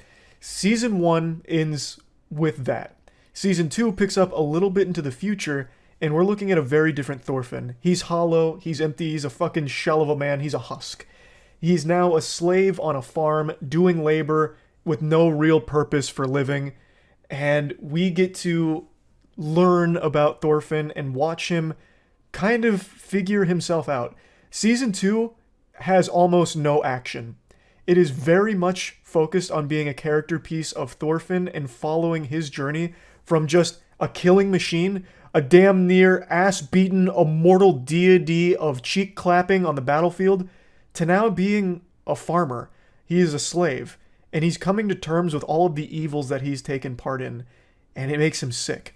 Eventually, he does, I don't want to get into big spoilers here, but he does reconcile, like, the things he did is unforgivable, and he wants to dedicate his life to helping people instead of killing people. Season 2 is all about this journey with Thorfinn, and a lot happens throughout there. There is action, there is fighting, but not nearly to the level of Season 1. It's not the focal point anymore. And that's why most people found it boring. Like, I don't even think there's a single fight until, like, episode 7, and it's like a small-scale one. It is not at all an action series anymore. And for a lot of people, that sucked fuck. They were really upset about it. You can see a lot of people talking about how boring it is every single week until they eventually drop it, and now they look back on the series poorly. They think it's shitty. They don't like the direction it went. A lot of people view it like it was the vegetables of the meal. Like they had a beautiful, succulent entree for season 1 of Vinland Saga, and now they're stuck here eating the Brussels sprouts and the kale. And they didn't like the taste of it. And I think that sucks, because what Vinland Saga did with Season 2, I find extremely brave, and it is a masterclass in character development. I've never seen character development like this in an anime before, period. They took a character who was very one-dimensional in Season 1. He just wants revenge. That's it. They spent the entire season driving that home. Now, there is some character development to Thorfinn throughout Season 1, but not like in a tremendous way. From the start of the show to the end of the show, he wants to be a warrior. He wants to kill. He wants to avenge his dad. And it stays that way for the whole season. And he'll do anything to do it. Kill everyone, kill anyone, doesn't matter. He'll fucking slam 2 innocent civilians' heads together like Stone Cold's beer, blowing their skulls wide open if it means that he gets a little closer to killing Askeladd. It didn't matter to him. Season 2, that character's not there anymore. It is a completely different Thorfinn. And they explore it in such an amazing way. It gets so deep and philosophical. Like, I've never seen an anime even bother going as hard as this one does for a character arc. And it's not just Thorfinn, he is the focus, but every character that surrounds him is either the perfect foil or a perfect view of, like, the old Thorfinn. Because there are other people around him that only want to kill. And there's very strong warriors around him, and they do fight. And there's just so much to Season 2. I don't want to get into spoilers because I really do recommend it. I just think it's heartbreaking to see a show that put such an emphasis on doing something special and then getting shit on for it. Now, of course, there are still people that call this Peakland Saga, talking about how it's like the best season in anime, but that's not the majority of people. Most people probably watch anime just for the sake of action and fights, because that's kind of what the medium gets known for in, like, a mainstream audience, and there's nothing wrong with that. I want to make it clear, if you don't like the slow burn character piece of Season 2 of Vinland Saga, you're not wrong for it. It's not, I'm not coming over here as like the opinion police spitting on you for it, for not being sophisticated enough to appreciate good writing or whatever. I just find it a bit sad and even a little surprising that more people didn't appreciate this direction, because they took a character that, again, is very simple, and they fleshed them out over the course of an entire season to make them an extremely impressively deep character. Flawed, fleshed out, and really goes through this journey of struggle and self-realization that I haven't seen really explored in a mainstream anime before. And just so many people write it off as boring or uninteresting, saying how it fell off, and it hurts to see, I guess. I think Season 2 of Vinland Saga is extraordinary. I love Season 1. I still think the action in Season 1 is absolutely fantastic. And there is action in Season 2, and I think it's good. I think they still do a great job with it, but again, it's very rare. And when the action is there, that shit is still slapping. But again, that is not what's front and center here. I really appreciated the risk they took, because they didn't just take a risk and then fall flat on their face. I really think they nailed it. I think they absolutely fucking crushed it. It is a beautiful character piece. Well, and not just one character. Every character in Season 2 is really good for the most part. It's just one of those things where, you know, it's basically like if a restaurant changed its menu without letting the customers know. So Vinland Saga Season 1 was serving up fucking ass on the menu, and that was a real succulent, juicy set of cheeks. And then you come back to Vinland Saga restaurant for Season 2 expecting ass, but this time you're getting tits. And you're like, well, I was more of an ass guy. That's kind of what has happened here with Vinland Saga. And for me, I think the ass and the tits are both great. I really, really do think Season 2 of Vinland Saga is something special that if most people had just given a chance, would have really come to enjoy.